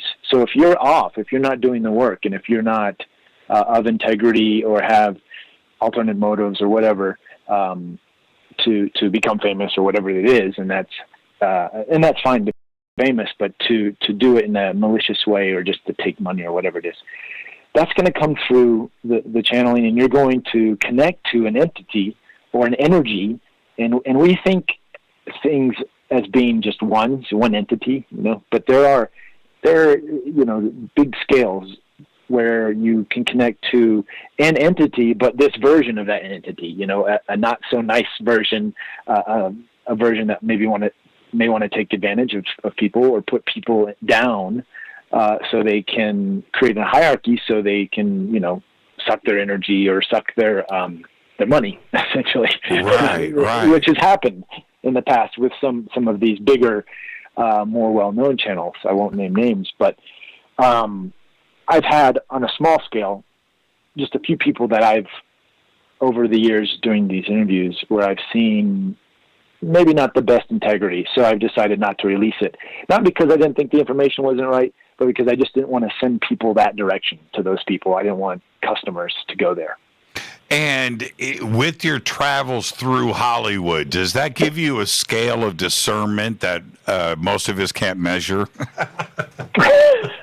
I would say so. Early on, being young and a stuntman, and you're willing to sort of do whatever, and you don't really see. Actually, I don't know if you've mentioned that the documentary Out of Shadows. My good buddy Brad Martin helped produce and direct that with Liz Crokin and Mike Smith. It had, within 4 days, it had 10 million views. Yeah, we're gonna have those guys on the show. I've now seen the documentary 4 times, and great. Holy crap! Right? Oh, yeah, yeah. Brad and Mike really did a great job. And did you guys ever? I wanted to really quick. I wanted to ask you: did you guys ever work together on different films? Yes. Well, Brad and I worked with Mike a couple of times. He hired me for jobs. Brad and I, we've been good friends. We've worked on the same project, but not really at the same time. So he brought me in. He actually helped me get on Charlie's Angels back in the day. I was doubling the Thin Man. He was the original double, and then he had to go on another project or something and couldn't make it. So Brad introduced me, and I got to work with Charlie's Angels, which was cool. Thanks to Brad. But at that time, we weren't really into this stuff. And then it started to come out. And then Brad reached out to me and goes, "Hey, Reuben, I've been watching your post, and I think we need to talk." And so we've had some really good conversations over the years about what's going on and the material. And he's more in it for the, he appreciates my ET stuff, and we like to have dinner and chat about it, but we really get riled up just over the world affairs and the craziness that's going on and with the economy and, all of it. Now, when we look at something historically, like Jane Roberts, for instance, where you can see, and I'm sure you have, but if anybody in the audience has a chance to go back and watch, it's out there. You can see interviews with Jane Roberts when she's not channeling, and then you can see Jane channeling, and the difference of her personality, right? This thing that happens immediately. And when you hear her speak, normal Jane, she's got a verbiage and a vocabulary and a way of speaking that is her. That's Jane. That's Jane Roberts. And then when she goes into the Seth stuff, her entire, not only demeanor, but it's her vocabulary. It's her diction completely changes and comes from somewhere else. Is that something that you look for when somebody is channeling right there? Not so much, and actually that doesn't happen as much these days. There are a few people who still do that. That would be the deep trance channeling. And, I know Daryl and also Rob Gauthier, what it is they go into a deep state where they kind of black out. They're not aware of what's happening in this world. That's right. And then the being comes through and does its thing. They are still conduits. They're still tuned in, have to be tuned in to a certain extent, but they kind of get out of the way so the information can come through clear. And that's when you see these bigger steps and characters. Rob channels is probably my favorite episode. Season 1, it's an interview with Treb Bor-Yitney, a benevolent reptilian. And the character of Treb and the character of Rob are so vastly different, but it's such a joy to watch. And, you're sitting there in front of him, his mannerisms and everything changes, and you're just like, whoa, this is crazy, but it's awesome. And the stuff that he's saying is so much truth. It's so real. But most modern day channelers now, and this is the way it's been explained to me through the channelers and through the channelings, is that because the Earth frequency is rising, so to say, that may not be the right terminology, but that's what we're using right now. It's expanding, it's growing. We're becoming lighter, less dense in our reality of how things work throughout this dense soup. It's kind of like we're in more of like a miso soup where, maybe 20 years ago we were in a thicker corn soup, corn porridge or something to navigate it. So the other entities had a harder time entering, so they literally needed whatever subject that was going to trans and bring in these entities.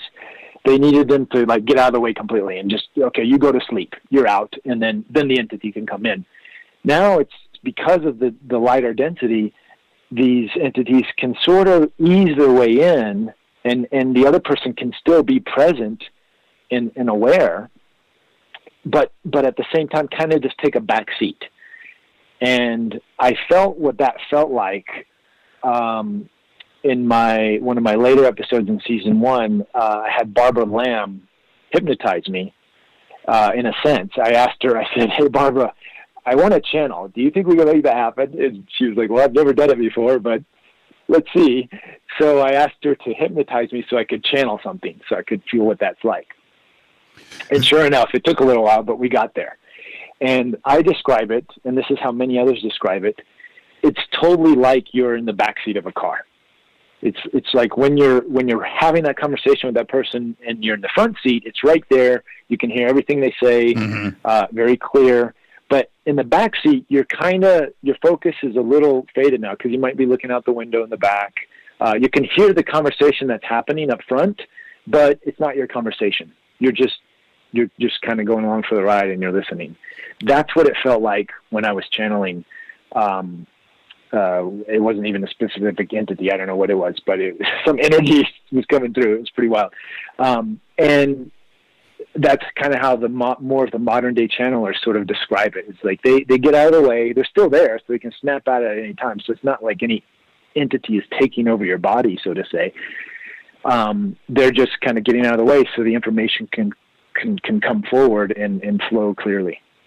What is interesting with that point is for the last 2 years, I've been able to introduce Daryl and Bashar at a couple of conferences. Conscious Life Expo. That's right. Right. Oh, were you there? I was not there, but I did watch the playback. Okay, you saw the playback. Okay, so check this out. Yes. So I've been able to go and have a conversation with Bashar. Right now, remember this. That before each one of those events, Daryl and I are backstage talking and getting things set up and everything is normal. I'm speaking to Daryl. Okay. All right. It's Right. Daryl. And Right. then, I introduce him. He comes out on stage, and then I go out and I'll ask the first couple of questions and have a conversation with him. After both events, and I did it to him again this year, right? So afterwards, a couple hours later, Daryl and I are alone, and I go up to Daryl and I go, wow, that was a pretty interesting conversation with Daryl. And he goes, how was it? Mm-hmm. And I go, what do you mean? And he goes, no, Jimmy, what do you mean? I'm like, well, what do you mean? He goes, dude, I don't remember anything. Your conversation was with Bashar. It wasn't with me. And he is, Reuben, he's looking at me straight in my eyeballs when he says this. Sure. Right? Oh, yeah. And I wanted to have a conversation with Daryl about the conversation with Bashar and how interesting, but I couldn't because Daryl didn't have any memory because it wasn't his conversation. Now, for everybody out there that's listening right now, that may be tough for you to wrap your head around, but that's exactly what Reuben is saying here. And it was so interesting for me. And also, I got to be quite honest, Reuben, I was taken aback because I wanted to talk to Daryl about the conversation and about how important it was and impactful. And the audience that was there, Daryl didn't have any idea what I was talking about. And you know what? He laughed. Yeah, that's all you could do at that point, right? Yeah, he was like, come on, man. Yeah, I was like, wow. That is it is just so interesting to me. And how do you think the connection is actually made? I know you've mentioned frequency. It's like dialing in on a radio, right? And I get that. Right. But how do you think that connection is made? And what do you think the distance is? You know what I mean? Are we going to another galaxy, another star system? Is it something that is just in the ether of the universe, and it just happens to be here next to you and I right now? Right. I mean, you've heard the term "time is an illusion," right? That's sort of, we hear that all the time, and it literally is. So, outside of our perception of what reality is, let's say behind the veil, so to say, things aren't localized, aren't limited through space, time, and gravity. So we don't have to. Things don't work in a higher dimensional realm. Fifth dimension, and even Neil deGrasse Tyson and Michio Kaku talk about this. Things don't run in a linear sense. So you can literally go from, think about your life being born as a baby to the end. And when we think of that as a linear progression, but in a higher dimensional realm, you could literally go to any point of your life as a baby, you can experience that and experience yourself as a junior high school student or an old man. And that's how these higher dimensional beings can perceive reality, because they're beyond this limited version of the non-linear sense of reality. And not to say that our version of it isn't real, it is, but it is, and there's the non-limited version. And as we're moving our collective consciousness, and, Earth is moving through space and the sun is traveling around the galaxies, and there's all this action happening on the linear sense, simultaneously we're evolving into a higher frequency vibration, like I was saying, Tesla says, and we're able to access these states of being, these higher dimensional states, much more easily. And that's when we're actually starting to perceive, and you have more people, doing yoga and going to meditation, and then it's these altered states of consciousness, like channeling, that we're able to actually experience and see the world from a non-linear perspective. So where are they at? It could be anywhere. In a linear sense, they point, like I said, they point to Pleiades, or they point to, Sirius or Arcturus, to let us get a sort of a frequency signature of the vibration of what it is. Mm-hmm. So when we bring that into our heart and we can feel that, we can vibrate at that frequency, then space and time doesn't matter. We're right there. We're experiencing what it's like to be an Arcturian or connect to Arcturian signals because they also are non-local with space-time, and we can connect to different versions of time of them. We can connect to an earlier version of their race where they still had physicalized experiences like we're having now, but much more higher technology and understanding of what reality is, so they can traverse their consciousness still in the physical form, but in a much broader sense, like sort of like Bashar. Bashar is a physicalized ET. Many of these consciousnesses have already evolved beyond the physical form, and they're just and you can tap into those versions of those consciousnesses that are already evolved. Again, because time isn't linear how we see it, we can just simply tap into, oh, this is the version, this is the higher evolved version of the species at this space-time space signature. Does that make any sense? Yeah, it does, because everybody, when I say everybody, I mean everybody that's listening to you right now or that listens to somebody channel like Rob or Daryl. Roxanne is fascinating. Oh, Roxanne. Yeah, she's great. So the answer that everybody wants to hear is that linear pointing of the arrow, right? Where's it coming from? Sure. Any other answer, nobody even wants to consider. They don't want to hear it. They want something definitive. Yeah, well, that's what we're moving out of. We're moving out of this definitive, fixed ideas, because while the universe is unlimited in its construct, and we understand that through quantum physics, the double slit experiment, spooky action at a distance. We're understanding how limitless reality is. We just have to open up our perspectives, our hearts, our ideas of what is reality, and the more we can do that, the more we can settle into a less limited reality. And I think, and that's exactly what we're doing. We're figuring out that we are creating it as we're going along, and to do that, we have to just tell better stories. Well, right. No, right. And there's another part to this that I find fascinating, that most don't have an understanding of, and it's this. When you say the Pleiades, when you're talking about Orion or Orion's Belt or the Seven Sisters or Zeta Reticuli, the Pleiades, when you start talking about these concepts of these star clusters, these we look at them from the beginning of time in a two-dimensional space. Right, we're looking up to the stars. We're looking up to the night sky, and it's like a drawing on a sheet of paper.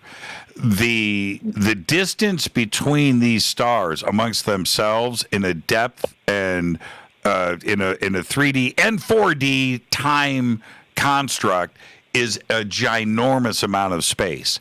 It's not like the pin on a map. You can't define that when you're talking about Orion's Belt or the Sevens. You're not doing it that way.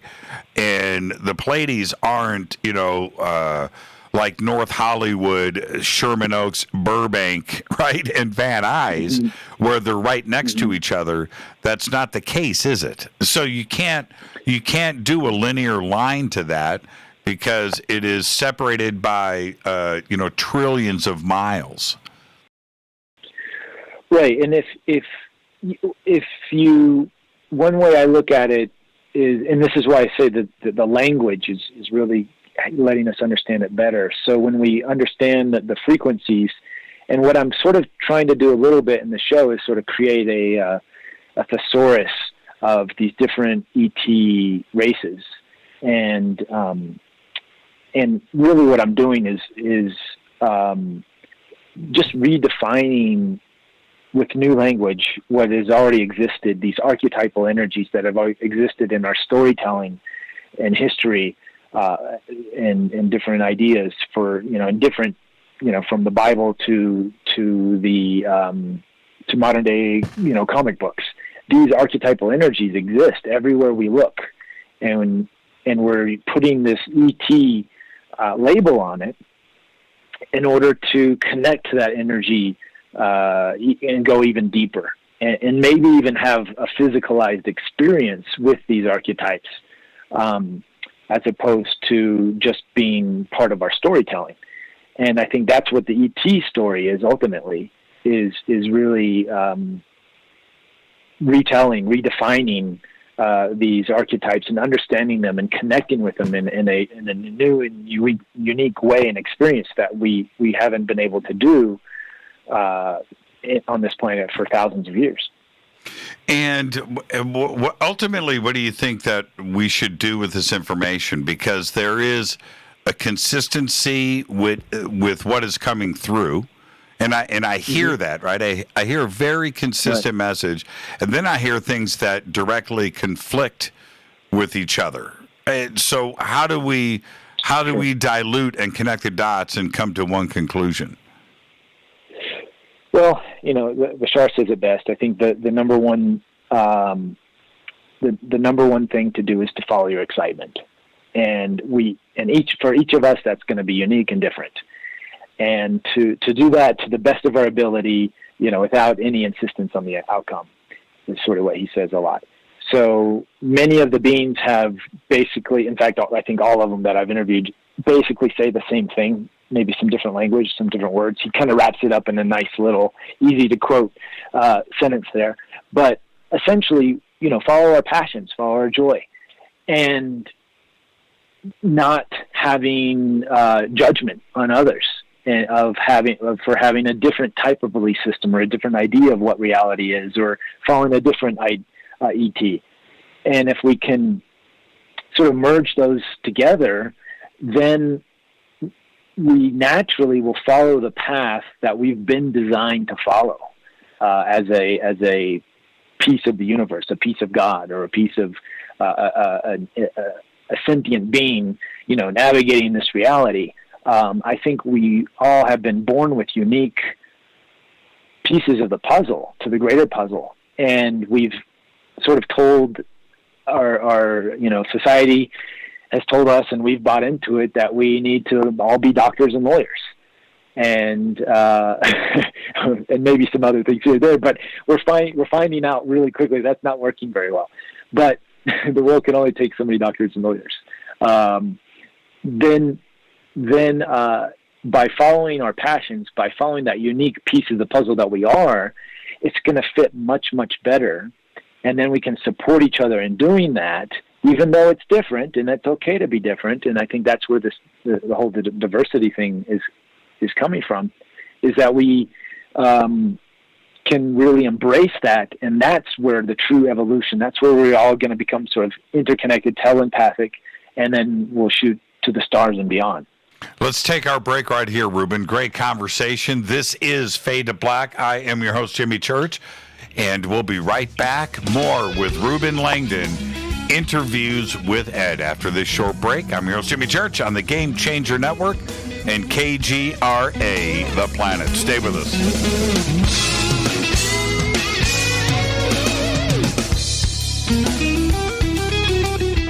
Hi everybody, this is Rob Halford, the Metal God, on JimmyChurchRadio.com. This is KGRA Digital Broadcasting Station, Salt Lake City, Utah, Van Buren, Arkansas. Why is it we're not very good with our health regimen until it's too late? We don't put oil in the car until the engine blows up. When the body's out of balance, your health is not so good. Give your body some love. Log on to GetTheT.com. That's GetTheT.com. Try our Life Change Tea, which cleanses you from harmful intruders. A clean colon is one of the ways to bring the body in balance. We also carry organic supplements to help you get where you need to go. So do your body a favor. Log on to GetTheT.com. That's GetTheT.com. You can even visit our sales page to save some dough. Does anybody call money dough anymore? Anyway, if you're looking for short, helpful health tips, go to YouTube and punch in Health Matters Now. That's Health Matters Now. So, log on to GetTheT.com, shop, get balanced, then learn some cool tips at Health Matters Now. You'll be glad you did. That's GetTheT.com. Your contact for current news and trending topics. KGRARadio.com. This is Jimmy Church of Fade to Black, and I only drink Fade to Black blend coffee from River Moon. Just click on the River Moon coffee banner at jimmychurchradio.com. Promo code F2B Blend.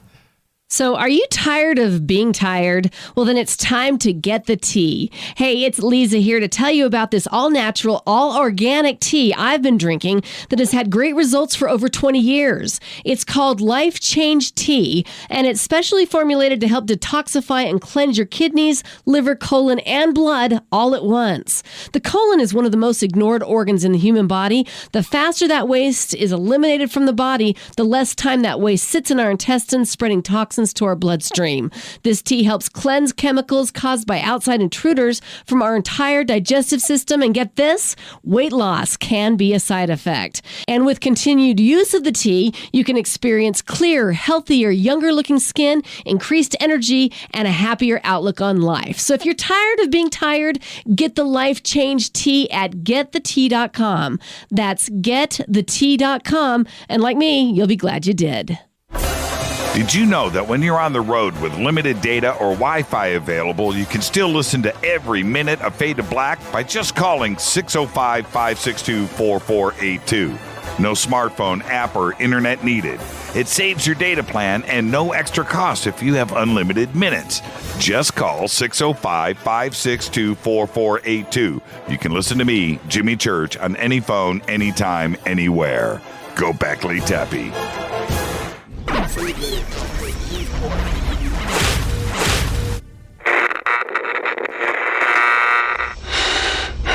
You want to know a secret? I love ponies. I really love ponies. I'm serious. I couldn't stay sane without ponies to brush. Why Fade to Black? Because you never got that pony, damn it. This is Fade to Black with Jimmy Church on the Game Changer Radio Network and KGRA, the Global Radio Alliance.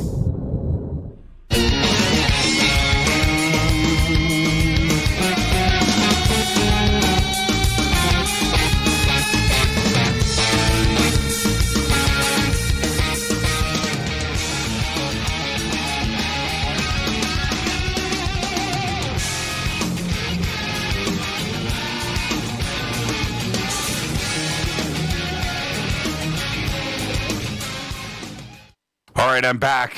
I had to go do stuff. Sorry about that. Sorry for the delay. Wow, I've never actually done that before. But this is Fade to Black. I'm your host, Jimmy Church. Our guest tonight, Reuben Langdon. Reuben, I was off tending to technical issues. I have those a lot. Yes. Off having to do it. There's apparently there's some buffering issues that we never deal with. But it's nothing on our end, right? It's nothing. Everything is fine, and all of the data and everything is cool, and no drops and full stream, and everything is cool. There's something going on out there on the internet, and it happens once in a while, right? And it's it's just one of those I think things. we're in that Mercury retrograde people talk about. I don't know the full details of it, but I've been having, we had our little mic issue earlier, and then you're having your mic issue, or you're having your buffering issue, and I've heard some other mishaps going on with technical things. I guess that's, people like to blame the Mercury retrograde. It's always, man, I'm tired of Mercury retrograde. Okay, Is it ever not retrograde? Man, it's always, we're never out of it, apparently. Exactly. If you listen to everybody. But I want to talk, continuing the conversation, I want to talk about the physics side of this. I'm talking about the pure science level of the numbers of what we are dealing with today, because the numbers are crazy. And what I mean by that is this. Just if you go back, the first exoplanet discovered in 1995, right? And a couple of years later, there was 5, at the end of 2000, there was 15, and here we are in 2020, and the numbers that astrophysicists and astronomers and scientists are throwing around today, that just in our Milky Way, not the universe, the Milky Way, of which the Milky Way is the tiniest slice of the universe that you can imagine. All right, because we're talking about 500 billion galaxies or 1 trillion galaxies, and each one of those galaxies having 1 trillion stars, and each one of those having 1 or 2 trillion planets. And so you get to this number that is so, but if you just look at our Milky Way alone, today we are now talking about and referenced 20 billion, 30 billion, 40 billion rocky Earth-like planets in the Goldilocks zone in just our Milky Way. So when we are talking about channeling these different species, you referenced a mantis being. There is an infinite amount of mantis being species out there. Yeah, right? Because you're what you just said, those numbers is, remember, that's just one dimension that we can see. And there are beyond what we can even imagine, see, use the different gamma, the spectrums of ultraviolet, gamma, all these different the color spectrums that we can sense with other equipment. But our visual eyes, it's such a minute, tiny spectrum of what we even know exists. And then beyond that, obviously, we're still discovering things. So basically, there is life everywhere, all around us right now, going beyond the linear sense. So it really is just a flavor. The mantis is just a flavor. It's like an ice cream flavor. You go to the Baskin-Robbins, there's so many flavors. And you mix it up and you get these different flavors, and that's what the hybrids, that's what we are. We're a hybrid race. And you get, it's really how many different flavors can you make with the existing flavors? And remember, that's been going on over and over and over for eons. And that's why there's so much life here, because it really, it's been going forever. And there's different states, like I was saying before, different states of evolution where some of these flavors have figured out how to work together really nicely and decided to, actually, I'm seeing one of the questions here is, what do they get out of this, right? So it's kind of like, once you've sort of figured out the universe, you're kind of, and I mean, I say this in terms, but like for us, once somebody that I know, once you're well off, you kind of want to go and do some philanthropy work, right? You want to go help the rest of the world that's trying to figure it out and go through some issues. So I think what they get out of it is that feeling of help, helping somebody, giving. It feels good to give. And if you have a lot to give, then you want to give as much as you can. And I think that's just the natural law of the universe. Obviously, here on this planet, we haven't fully all come to that conclusion, but many of us are. There are many, well-off giving people. And I think as we evolve more, we'll sort of all fall into that camp. It's just, if you have extra, you go help those that don't have the extra. Anyway, now, that's sort of answering the question, yeah. Right. And I was listening I talk about Brian Greene a lot, and I talk about Sean Carroll a lot, and Brian Cox, and all these rock star physicists out there, and these quantum guys that talk about the universe and multi-dimensions and multi-worlds and all of these things. And they all discuss ETs and the prospect of alien life out there. But Brian Greene said the other day, why would and by saying what I'm about to say, I have seen things in the sky. I know that things are visiting us, and I am convinced of that fact. But Brian Greene said the other, he goes, why would an intelligent species out there that can travel the stars and conquer the speed of light have any interest in us? Why would they give a crap about planet Earth? Why would they give us advice? Why would they do these things? And you have to respect that comment somewhat. Why would they? I can play devil's advocate. The devil may cry advocate?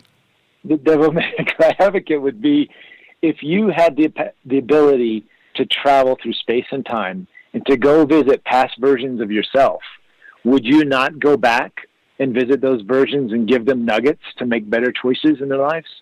Well, then does that, if that is the case, then why would you want to alter the future? If it's past well, you're versions not necessarily altering the future. Because, again, Jimmy, you're thinking linearly. So whatever change you make to the past, it's not going to affect the present. It's going to affect a different version of the present, but not your present, because they aren't as interconnected as you think.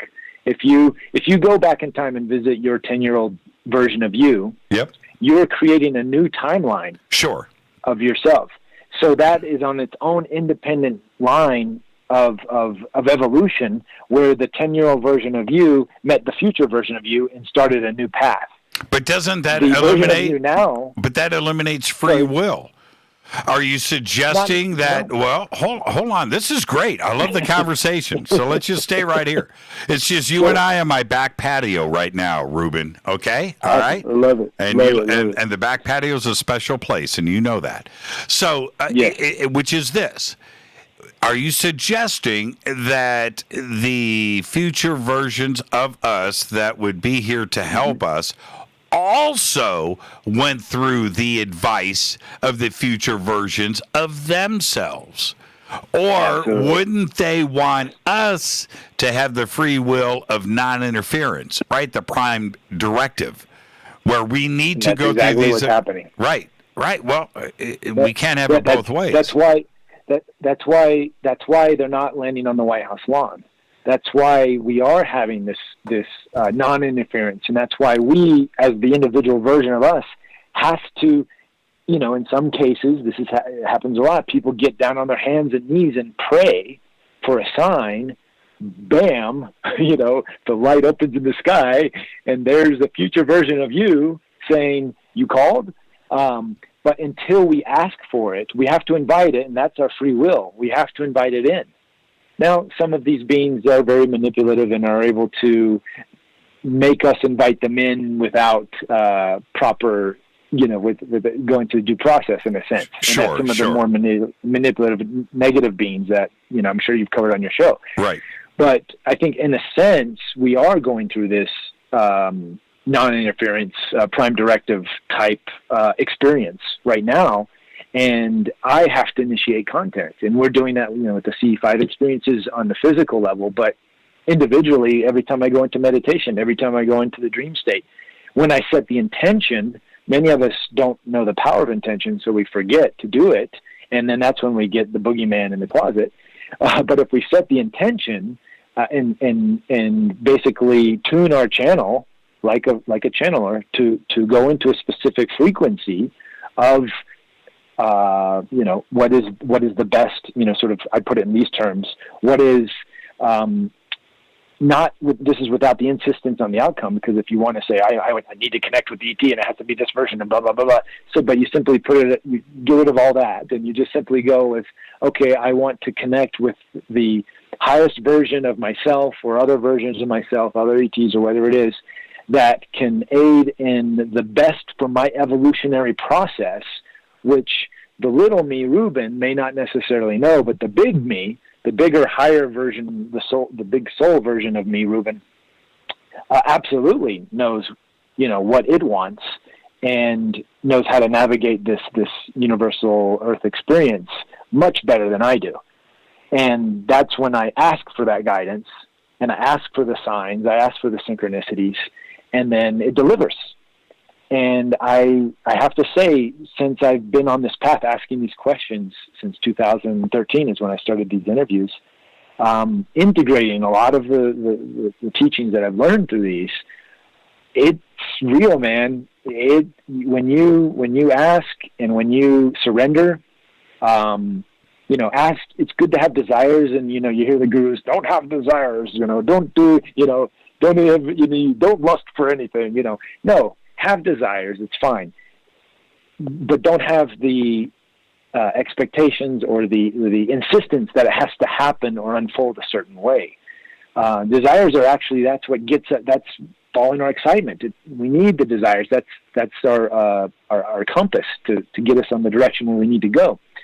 But then relaxing into, surrendering on whatever happens, whatever the universe gives me, then what happens is your vision opens up and you can see the synchronicities. You can see different things. Oh, this rabbit or this thing ran out in front of my car, so I slammed on my brakes, and then, 10 feet ahead, a tree falls down the middle of the road where I probably would have been if that rabbit hadn't ran in front of me. That's an extreme case. I've had something like that happen, but that's an extreme case. But these signs are always showing up in our lives, and we just have to pay attention.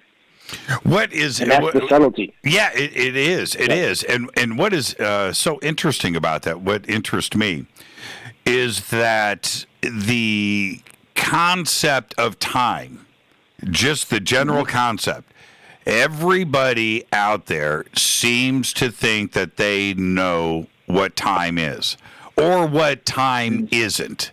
Right? They've got a total grip on we're in the now, or time is everything, or time is omni, or time isn't that, time is this, or right? Where the truth is, and this is where I think that I've got a pretty good grip on the concept of time, more so than anybody else.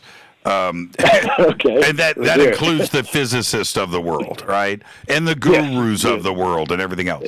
This is what everybody has to understand, is that time, no matter what, as it moves in any direction, in linear sense or not, is always different.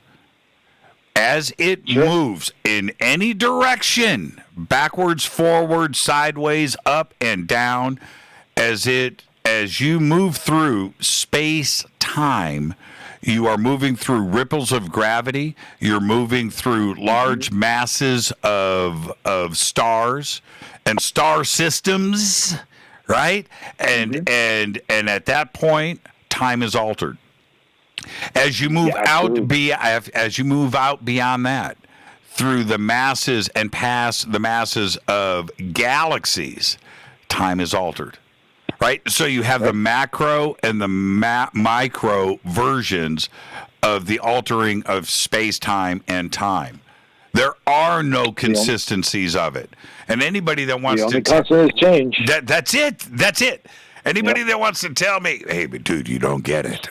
No, wait a minute. You don't understand. Well, you don't understand crap. And it's really all the the truth. great sages of the world, and even the scientists, they all say that. The only constant is change, really, and that's why that's why we're in the times we're in, is because we're going through this massive change on the planet, and it's exciting and terrifying at the same time. It truly is. It truly is. And early on at the beginning of the show, when I asked you about the UFO hypothesis and how your views have changed on what ET could be and what we are seeing in the skies today, and it's certainly gone through an evolutionary change, but we're still seeing the consistencies too as well, where we are seeing actual craft, right? Structures with engines in it. So we're seeing both. And is that because... I don't think... Well, go ahead. Well, the question is this. When you're at a CE5 event, or anybody is out there looking at the night sky, and you may see 2, 3, 4, or a dozen things in a single evening, chances are those dozen things that you have seen don't even know each other. Right? They're not from the same. They're not from the same parts of the universe, are they? That is, yes, I think that's true. It's funny, the C5s have evolved for me and the groups that I go into. Most of us now are no longer even concerned with the lights of the sky. It's just like, oh, look at that. Most of us are actually having deep, profound experiences going on the ships in a sort of an astral or a meditative state, dreamlike thing. So it's not like their bodies are lifted up and they're on the ships. But the sharing afterward, they're much more in depth than just sort of having a meditation and visualizing some things. People are going full on, getting, full on lessons and detailed information from their trips on the ships.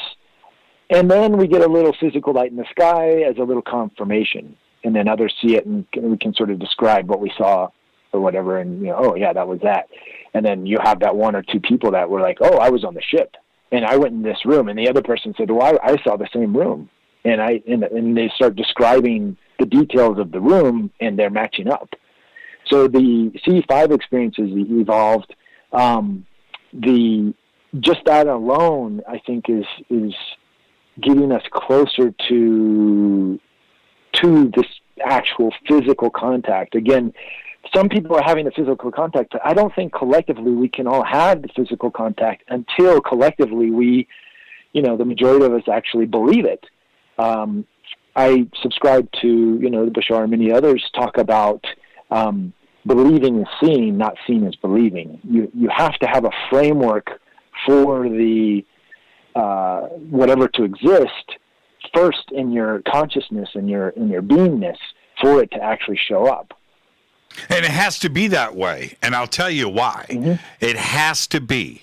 The reason why things phase out into our consciousness or into our visual sense or even into our dimension in our world is because it's a chance meeting of the frequencies. The only way to get meeting of the frequencies. Yeah, because, and I'll tell you why. The reason why we aren't able necessarily to pick up on other frequencies, other television broadcasts from the stars, right? and radio signals is because we would have to connect with a civilization that is on our same time scale, where everything is at the same speed. You have to grasp that concept for a second. There's a reason why, these fast radio bursts or these radio signals that may be out there are just beyond our ability to see. It could just be noise to us, right? It could just be background interference, it's just not. I use this example. I'm sorry, I use this example. So, back, who's the Integratron guy, the old guy from the 60s who had all the UFO events out there? What was his name? George Van Tassel. Yes, George Van Tassel. So you have George Van Tassel, many others from that era in the 60s described their contact experiences from Venetians, right? From the planet, from Venus. These beings would come down in the craft, and they had, the slick jumpsuits and the blue eyes and the green, whatever. The sort of the Palladian-ish beings, and you had different people describing Palladians. But over the period of time, the types of beings that it seems like humanity's interacting with change and differ. And I think that goes back to what you were saying with, yes, we're having different beings from different time periods interacting with humanity to help us resolve, these evolutionary hiccups or jumps that we're going through individually and collectively. So yes, the beings we interact with are going to evolve. Right now, you don't see that many future humans. Maybe you can ask Sergeant Pennison tomorrow, because I know he doesn't believe they were ET. He thinks they were future humans. But I believe we do have future humans, near future humans interacting with us, but on a very limited scale. But you have to ask, well, why wouldn't they, if they had the ability to travel in time, why wouldn't they interact more with us? Why are we having more ET contact? And I think that's just because of where we're at with our evolution. In the future, maybe we will be interacting more with future versions of ourselves or other ET races, different ET races from other parts of the universe that we don't even know yet. But they're here to help us because that's more of a resonance of where we are at with our specific evolution. And I would think that if and I'm going to talk to Jim about this tomorrow for sure. But when there are so many versions of time travel, but most people think of the concept like H.G. Wells, right? Time machine, mechanical device. You are physically moving your body to another point in time for an experience, and you are there in the physical. There's a danger with that. There's two dangers. One, the Earth is orbiting the sun. And so you would have to know exactly where the Earth is going to be at that moment in time and where you are going to be on the Earth in order to arrive there if you are making a physical move. That's a very difficult concept and a technical leap that I don't think that we have a grasp of. But then there's another consideration. Oh, yeah. And the other consideration is the universe is balanced. It knows how many particles are there at any given time. If you go and remove yourself from the now physically and move to another point in time, those particles, those atoms are now missing in the universe now and are placed in another point in time in the universe where the universe is not expecting sudden new particles and atoms to appear. It's going to upset the actual balance of the universe. And I'm talking about universal destruction, like a universal black hole implosion. I don't think that changing atoms from one point of the universe in time and moving them to another point is a zone that you want to scientifically go into. You don't know what the catastrophic results of that would be. You would have to do it in another way, another timeline, or not actually your physical self. Well, my take is that every time we do make those, so for example, we can look at an ET craft sort of phasing in and then phasing out of our existence. You know, I've seen them literally show up and then disappear. I have too. And my take is in the future, and we're starting to do this now with sort of 3D scanning, but can you imagine a 3D scanner that can scan everything in the room, but not just the physical, the way the light's hitting it, but down to the molecular structure, what every atom is and its placement and everything else, and you know the frequency and vibration of, so to say, like in my room right now with my voice coming out and these things happening at this time. And I don't think there's any other space-time now moment that has everything configured. It's sort of its own universal thumbprint. It is right now, and then right now, and right now. We all have these unique time stamp thumbprints based on all of the elements in the now moment. And this is my belief from my research, is that these ET craft have the ability, like a super AI computer, that could actually project these, we would say coordinates, but it's actually like a 3D printer or a projection of all of this data that has all of the signature moments of the frequency, and it projects it, and then, like Bob Lazar talks about, it literally just falls in, like gravity waves, falls forward into this projected hologram that it created. And that is how these crafts sort of show up in our reality without breaking the space-time continuum, so to say, because they're in their own gravity wave bubble, so they're still independent of our reality, but they're visually, again, sort of project the version of their reality that they need to get back to, right, that they came from. Let's take a break. Let's take a break right here. We're going into overtime. Because I know you're in lockdown and you've got to do tomorrow. So just stay right there. Stay right there, Reuben. This is Fade to Black. I am your host, Jimmy Church. Our guest tonight, Reuben Langdon. What a great conversation. We're talking about his new series, Interviews with Ed, Extra Dimensionals.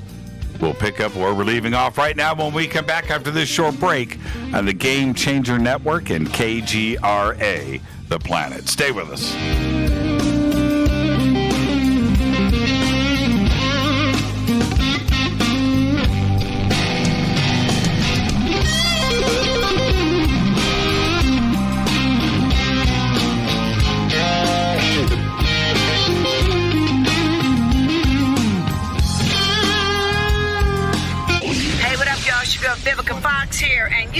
listen to my boy, Jimmy Church, on jimmychurchradio.com. Despite popular opinion, reading a book will not make you smarter. But listening to Jimmy Church will. This is Jimmy Church of Fade to Black, and I take Life Change Tea supplements every single day. It's what I do. Click on their banner at jimmychurchradio.com.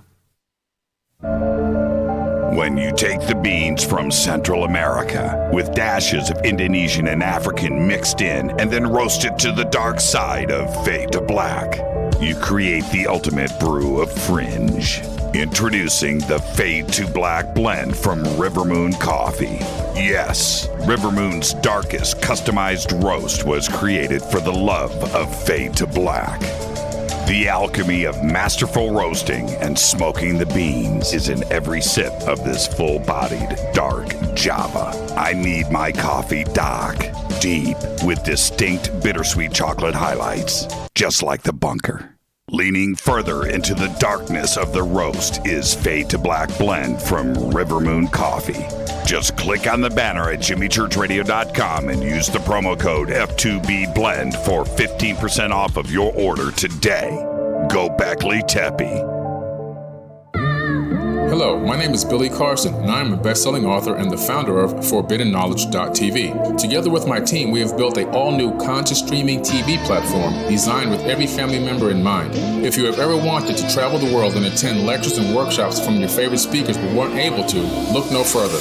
ForbiddenKnowledge.tv. There are dozens of workshops and lectures from speakers you know and love. We have also included amazing categories to assure that your consciousness is entertained and elevating on a daily basis. Amazing interviews, ancient history, ascension knowledge, wisdom teachings, documentaries, conspiracies, mysteries, health and fitness, conscious cooking, meditations, finance, yoga, and so much more. To start your free trial on any mobile device or computer, surf to ForbiddenKnowledge.tv. That's Forbidden Knowledge with the number 4, ForbiddenKnowledge.tv. Again, visit ForbiddenKnowledge.tv today. Are you intrigued by Paranormal Talk Radio? You'll love the new Paranormal Radio app from TalkStream Live. You'll find a great selection of talk shows covering UFOs, ghosts, strange phenomena, and much more. Download the Paranormal Radio app now and start listening to the very best in paranormal talk entertainment, including the network you're listening to right now, the Paranormal Radio app. Free in Google Play and the iOS App Store. Erica, Brittany, Gabby, and you're listening to JimmyChurchRadio.com. It's not a lifestyle we chose. We were born this way. KGRARadio.com.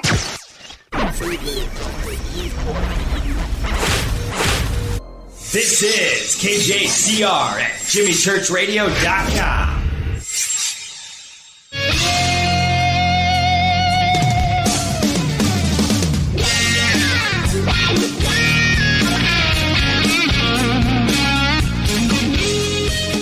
Welcome back, Fade to Black. I'm your host, Jimmy Church.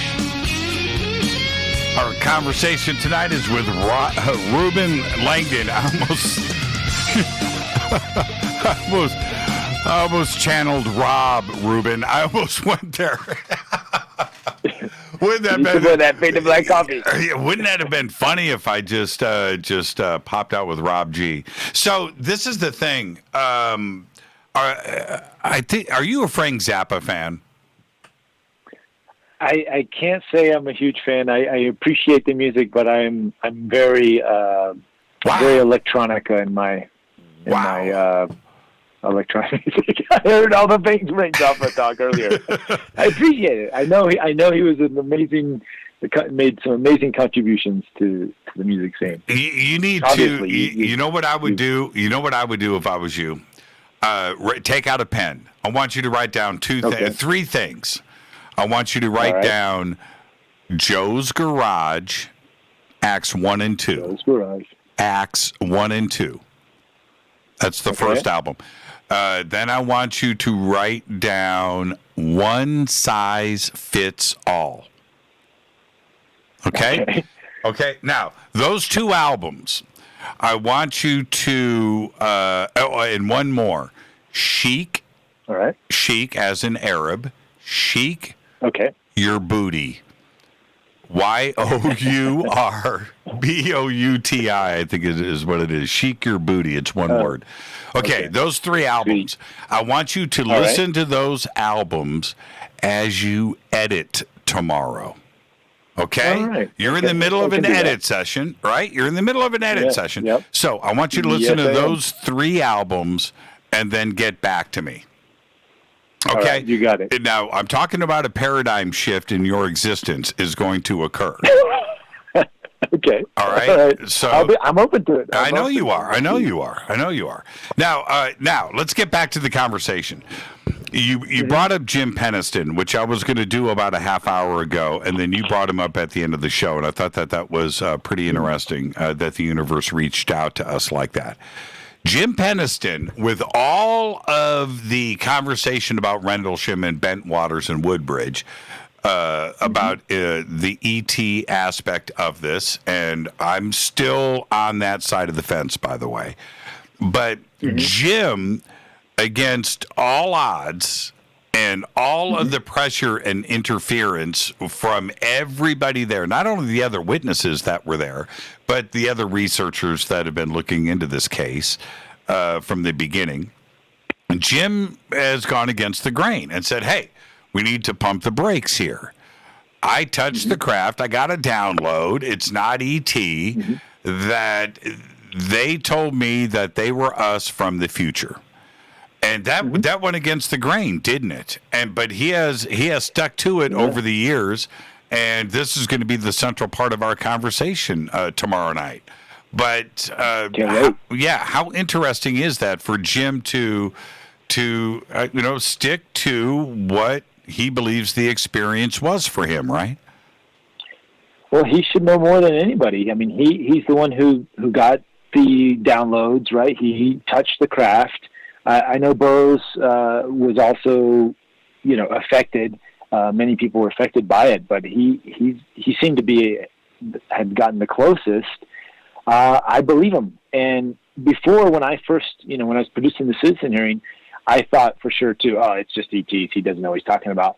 But but the more I've expanded my visual idea of what all this is, it absolutely makes actually more sense that it would be us from the future in that way. Yeah, and you've analyzed, of course, not only going back to the citizens hearing, but you've looked into this and other UFO cases over the years. And the one thing that I find interesting, I want to know if you've come to the same conclusion, is that when you speak to anybody there and that was there and listen to their testimony, everybody's got a different experience when it comes to Rendlesham. And I find that very interesting, don't you? Yeah. I mean, there's certain key things that add up, but yeah, there's, this going back to this idea you were talking before the break about how everything is in constant change and constant flux, and then somebody in the chat said relativity, right? The Einstein's relativity. We're all seeing the world through a unique lens, and then when you start adding extra dimensional, whether it's a being or us from the future or different artifacts, that lens is going to get very distorted because it is so different. The space-time jump or the frequency, our unique frequency. I mean, we have a hard time, telling how a traffic accident happens, even when there's like 5 different cameras on it. Where we try to retell that story, let alone introduce some kind of extra dimensional being or effect or whatever that's not part of our normal paradigm. We're all going to have a very different take on what it is and the feelings we have, and that's just the way it is. It's to be expected. And like I said, until we all collectively can start to first agree that ETs exist, which we're getting there slowly, until then, can we actually start having the experience more regularly in a linear sense, where we have the same being show up over and over, and can have these communications with them. Until then, it's the Wild Wild West, and it's not a bad thing. It's just that's the way it is. It's the construct of reality. Many years ago, I went through a couple of months of speaking to, I'm not going to name names, but I'll say this in a general sense, speaking to everybody that was involved in Rendlesham, including the original journalist and everybody that was involved from just about day one, and everybody there, right? And trying to attempt to get everybody together and let's just talk this out. Let's just talk it out. Yeah, it wasn't going to happen. I could not believe, and I said to every single one of them, "Come on, man! You guys were all there over those 3 days. You guys went through this experience together. It's okay to have different memories or different experiences, but don't you think it's best for the community to just come, nah, man, nope. It was just like, wow. Well, that's kind of like, that's why we have such wide, opinions in the UFO arena. And not to discredit or tell anybody that they're wrong. I truly think that we all are experiencing things the way we're experiencing because it is such a vast, big world of beyond this world. The unseen veil. It's infinite in its possibilities. And going back to the storytelling idea, this is one of the reasons why I've chosen to focus on these channelers and the story that's coming through in this manner, is because I said this, I put this out the other day, but I honestly can't think of a better story for humanity. Like if there is one in a positive sense, right? If there is one where we all win, where, discrimination and judgment of others goes away, and it is, a lot of people are like, well, that's very utopian. That's like never going to happen. Right. But that's where I put my focus. And I see it as a possibility, as it not being a possibility, at least I'm leaving the door open so that can happen, as opposed to shutting the door to that reality. So I like to tell the story through my lens in picking these channelers that also are, and like Adam Apollo and also these others that are telling the same story. Right. So we can get closer to that, because the more I think we focus on that, it's my understanding how the construct of reality works is it all exists. It's all there. All these different versions of the Rendlesham Forest, they are true realities to focus on. I know it's a big thing to wrap our head around, but when we understand that we're changing 1 billion times a second, every second, individually, and then collectively, think of, multiply that billion by another 7 billion. Every second, there's all these doorways to other dimensional realities and experiences. The butterfly effect, where you move one thing here, the whole thing changes. Right? I think that's how it works. And I think the more we can collectively focus on a specific path of positivity and uplifting each other, as opposed to doom and gloom, then that's the direction we'll go. Even though what you're asking for is a complete impossibility, right? Well, see, not impossible. I mean, it's a highly unlikely. Yeah, highly unlikely, but physics says anything is possible. So anything's possible. So let's go. Let's go there. Let's go impossible. I share your vision in that. I truly do, and I speak about it so often, and I realize. The goal may be always just out of reach, but you have to do that. Yes. You have to go into that direction. Yes. In that, are you suggesting that you have found your bliss? Is this your happiness? I have not been any more happy. I'm the happiest now in my life that I've ever been. And it's a really awesome place to be doing the things I love, to be in gratitude every day and appreciate, my health. I know there's many who aren't as fortunate, but I have to say I've been in some unfortunate situations, and I've been able to work out of them following these guidelines, the formula, which Bashar likes to say. I'm following the formula of following my excitement, no insistence on the outcome, just doing what I enjoy and what I love, and doing it with integrity, of course. And it's been my guiding light to lead me to where I am now, which is, again, I can't say it. This is the happiest moment. I'm in constant bliss. The happiest moments of my life. And I've had some pretty highlighted moments in my life. Yes, you have, my friend. Yes, you have. And for anybody out there that goes to a conference and you single out Reuben, you're going to see him. He's got a camera crew. He's documenting. He's interviewing, and your interest in this and trying to find answers is first and foremost in your life. And when you find that bliss, that's the most important part. And people need to see that side of you because it is genuine. You are out there really getting it done. But I want to get back to your point.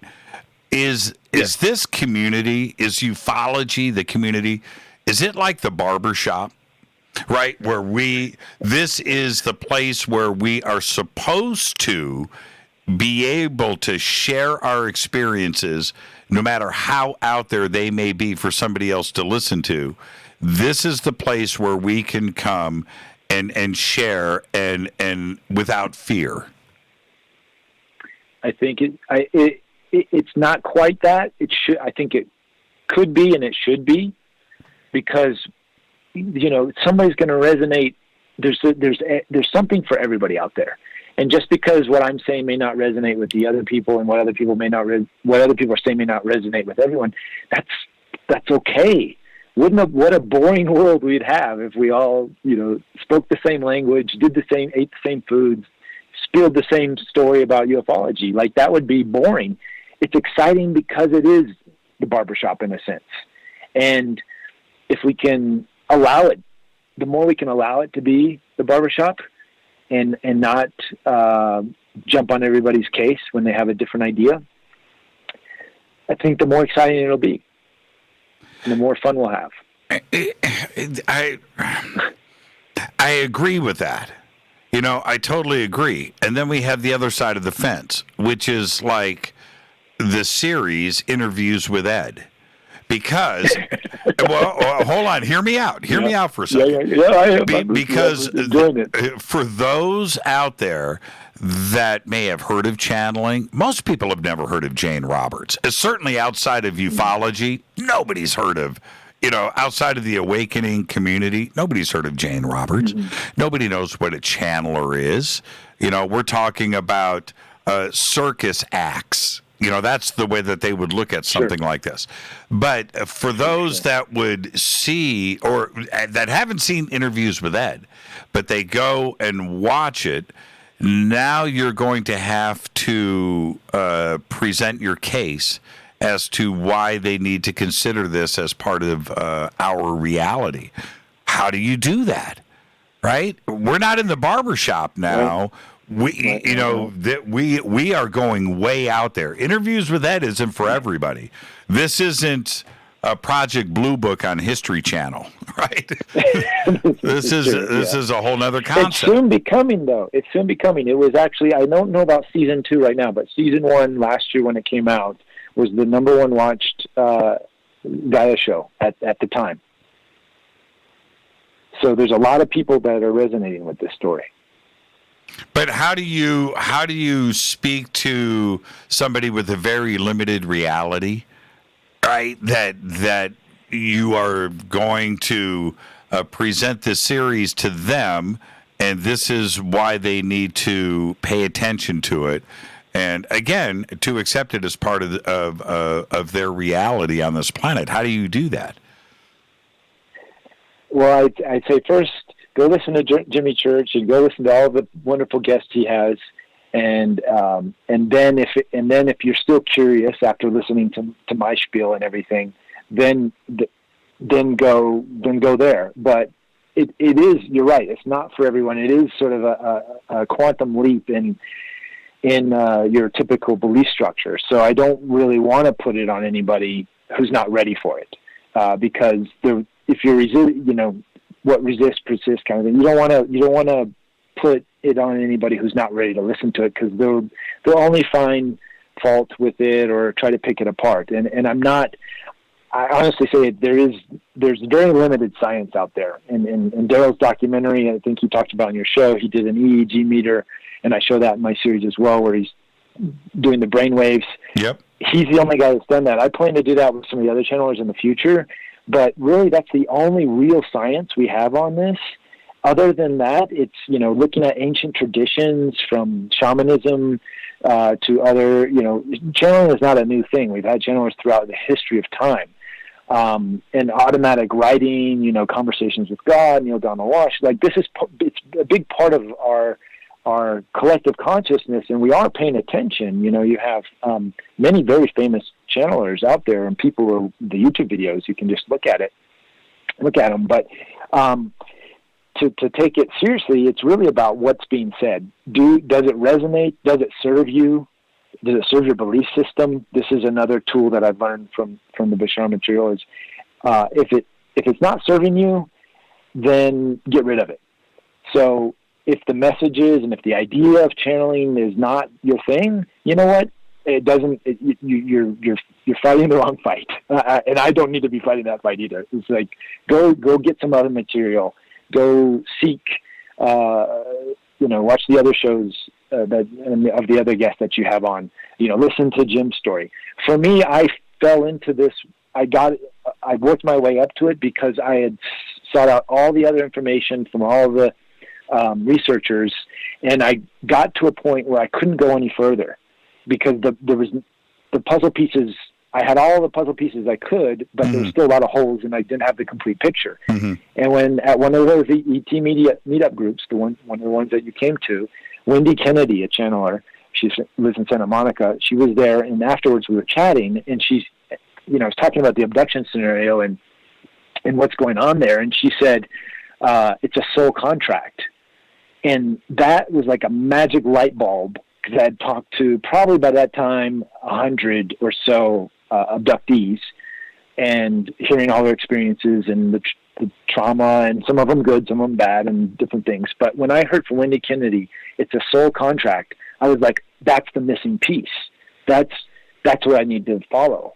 And I followed that stream, and then when I started talking to these channelers, they started filling in all the other missing pieces of the puzzle to this bigger puzzle that I had started working on through all my other research in ufology.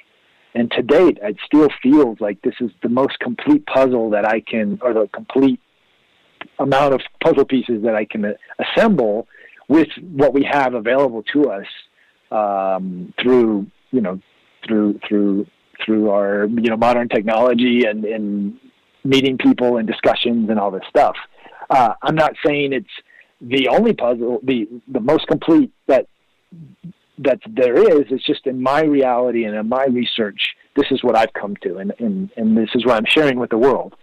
But I'm sure there's many other avenues and different puzzle pieces that I still don't have that other people may have. When I met Adam Apollo, who you had on the show, he seemed to have a lot of the puzzle pieces that I'd been looking towards as far as his unified matrix theory. Mm-hmm. And that really resonated with me and matched with a lot of the research I'd been doing and the questions I've been asking the ETs. When, I get Rob, I get Jane, I get Daryl, I totally can digest what is happening. But, like the barbershop, right? No matter what that conversation is going down in the UFO barbershop, somebody walks in the door and brings up channeling. That's one of the things that almost goes taboo, even in the UFO community. And then, sure, even for me, but then you go and you see Bashar and you hear Bashar in person and you go through that and you listen. There's something going on there. I mean, something real, something tangible. And we have to back up and say, okay, you know what? This is just something else that we need to collectively just put in the pot here. It's that miso soup that you were referring to earlier. And I'm being very serious about that. Yeah, absolutely. I agree. I think it is. Lee Harris. He's sort of an intuitive channel. He's been on the show, my show, as far as channeling, the Z's. But he does a lot of self-help work, and he's kind of like a Tony Robbins kind of guy, doing public seminars, but also independent, lifting people up. Right. And even in that world, channeling is sort of a taboo thing. But he says he keeps the channeling. It's like it's part of his toolkit. It's like on his tool belt. He has to have that there. To ignore that would be a disservice to the other work that he's doing. And I feel, in a sense, with ufology, and for me, because that's kind of where I started, is the channeling thing is it's like a toolkit. It's like a part of my toolkit that I can use to help me guide me through this other, the barbershop. I can actually do a better job talking at the barbershop now because I have this toolkit. Obviously, I can't always bring that tool into the shop and use it, but having it in the background it's a nice, safe thing that helps me navigate this wacky world we're in. Yeah, you're right. Years ago, and when I say years ago, I'm going like 10, 15 years ago, I listened to Bashar, some bootleg tape that made it onto the internet, right? It was called Bashar on Time Travel. I have gone back and tried to find it since then. It's gone. It's not out there. It was like 15, 20 minutes long. But that 20 minutes of Bashar on time travel was a game changer. It blew my mind, and nothing in it had anything to do with any concept of time travel, science or science fiction based, that we've ever heard today. And it really moved me. And so you have to go back and say, where is that information coming from? This idea, these concepts, because they're not based on anything that has been discussed in the past on this planet from any intellectual, and there's where we have, whoa, I just sneezed. I don't have coronavirus. I don't have coronavirus. Are you wearing a mask? Yeah. I'm going to find you. I just sneezed. Came out of nowhere. See, that was Bashar. That was Bashar reaching out. Hey, Reuben, yes. Reuben, you are the best, my man. I know you're working on a lot of projects and you're getting some stuff ready. I don't want to talk about that now, but when you get this finished, you got to come back on the show and let's do the launch right here. Will you do that for me? Oh, that would be awesome. Yes, love to. Reuben, you're the best, man. Get back to work. You've got 3 albums to listen to tomorrow, all Frank Zappa. Yes. I'll talk to you the day after. Okay, man. I'll talk to you. All right. Thanks, Jimmy. Take care. Reuben Langdon. All of Reuben's links are over at jimmychurchradio.com. We've got them posted right there. And I know the project that he is working on right now, and I'm very excited about what he's about to drop on all of us. Fade to Black's executive producer is Rita Camurian. Show is produced by Hilton J. Palm, Renee, Dennis, and Kevin. Announcers are Steve Harder, Gene Vitoa, and Mark D. Kovar. Webmaster is Drew the Geek. Music, Doug Aldrich. Intro, Spaceboy. SpaceboyMusic.com. Fade to Black is produced by KJCR for the Game Changer Network, and syndication is KGRA, The Planet. This broadcast is owned and copyrighted 2020 by Fade to Black and the Game Changer Network, Inc. It cannot be rebroadcast, downloaded, copied, or used anywhere in the known universe without written permission from Fade to Black of the Game Changer Network. I'm your host, Jimmy Church. Tomorrow night, right here on this very program, Jim Peniston. Until then, I want everybody to be safe. Go Beckley Tepe.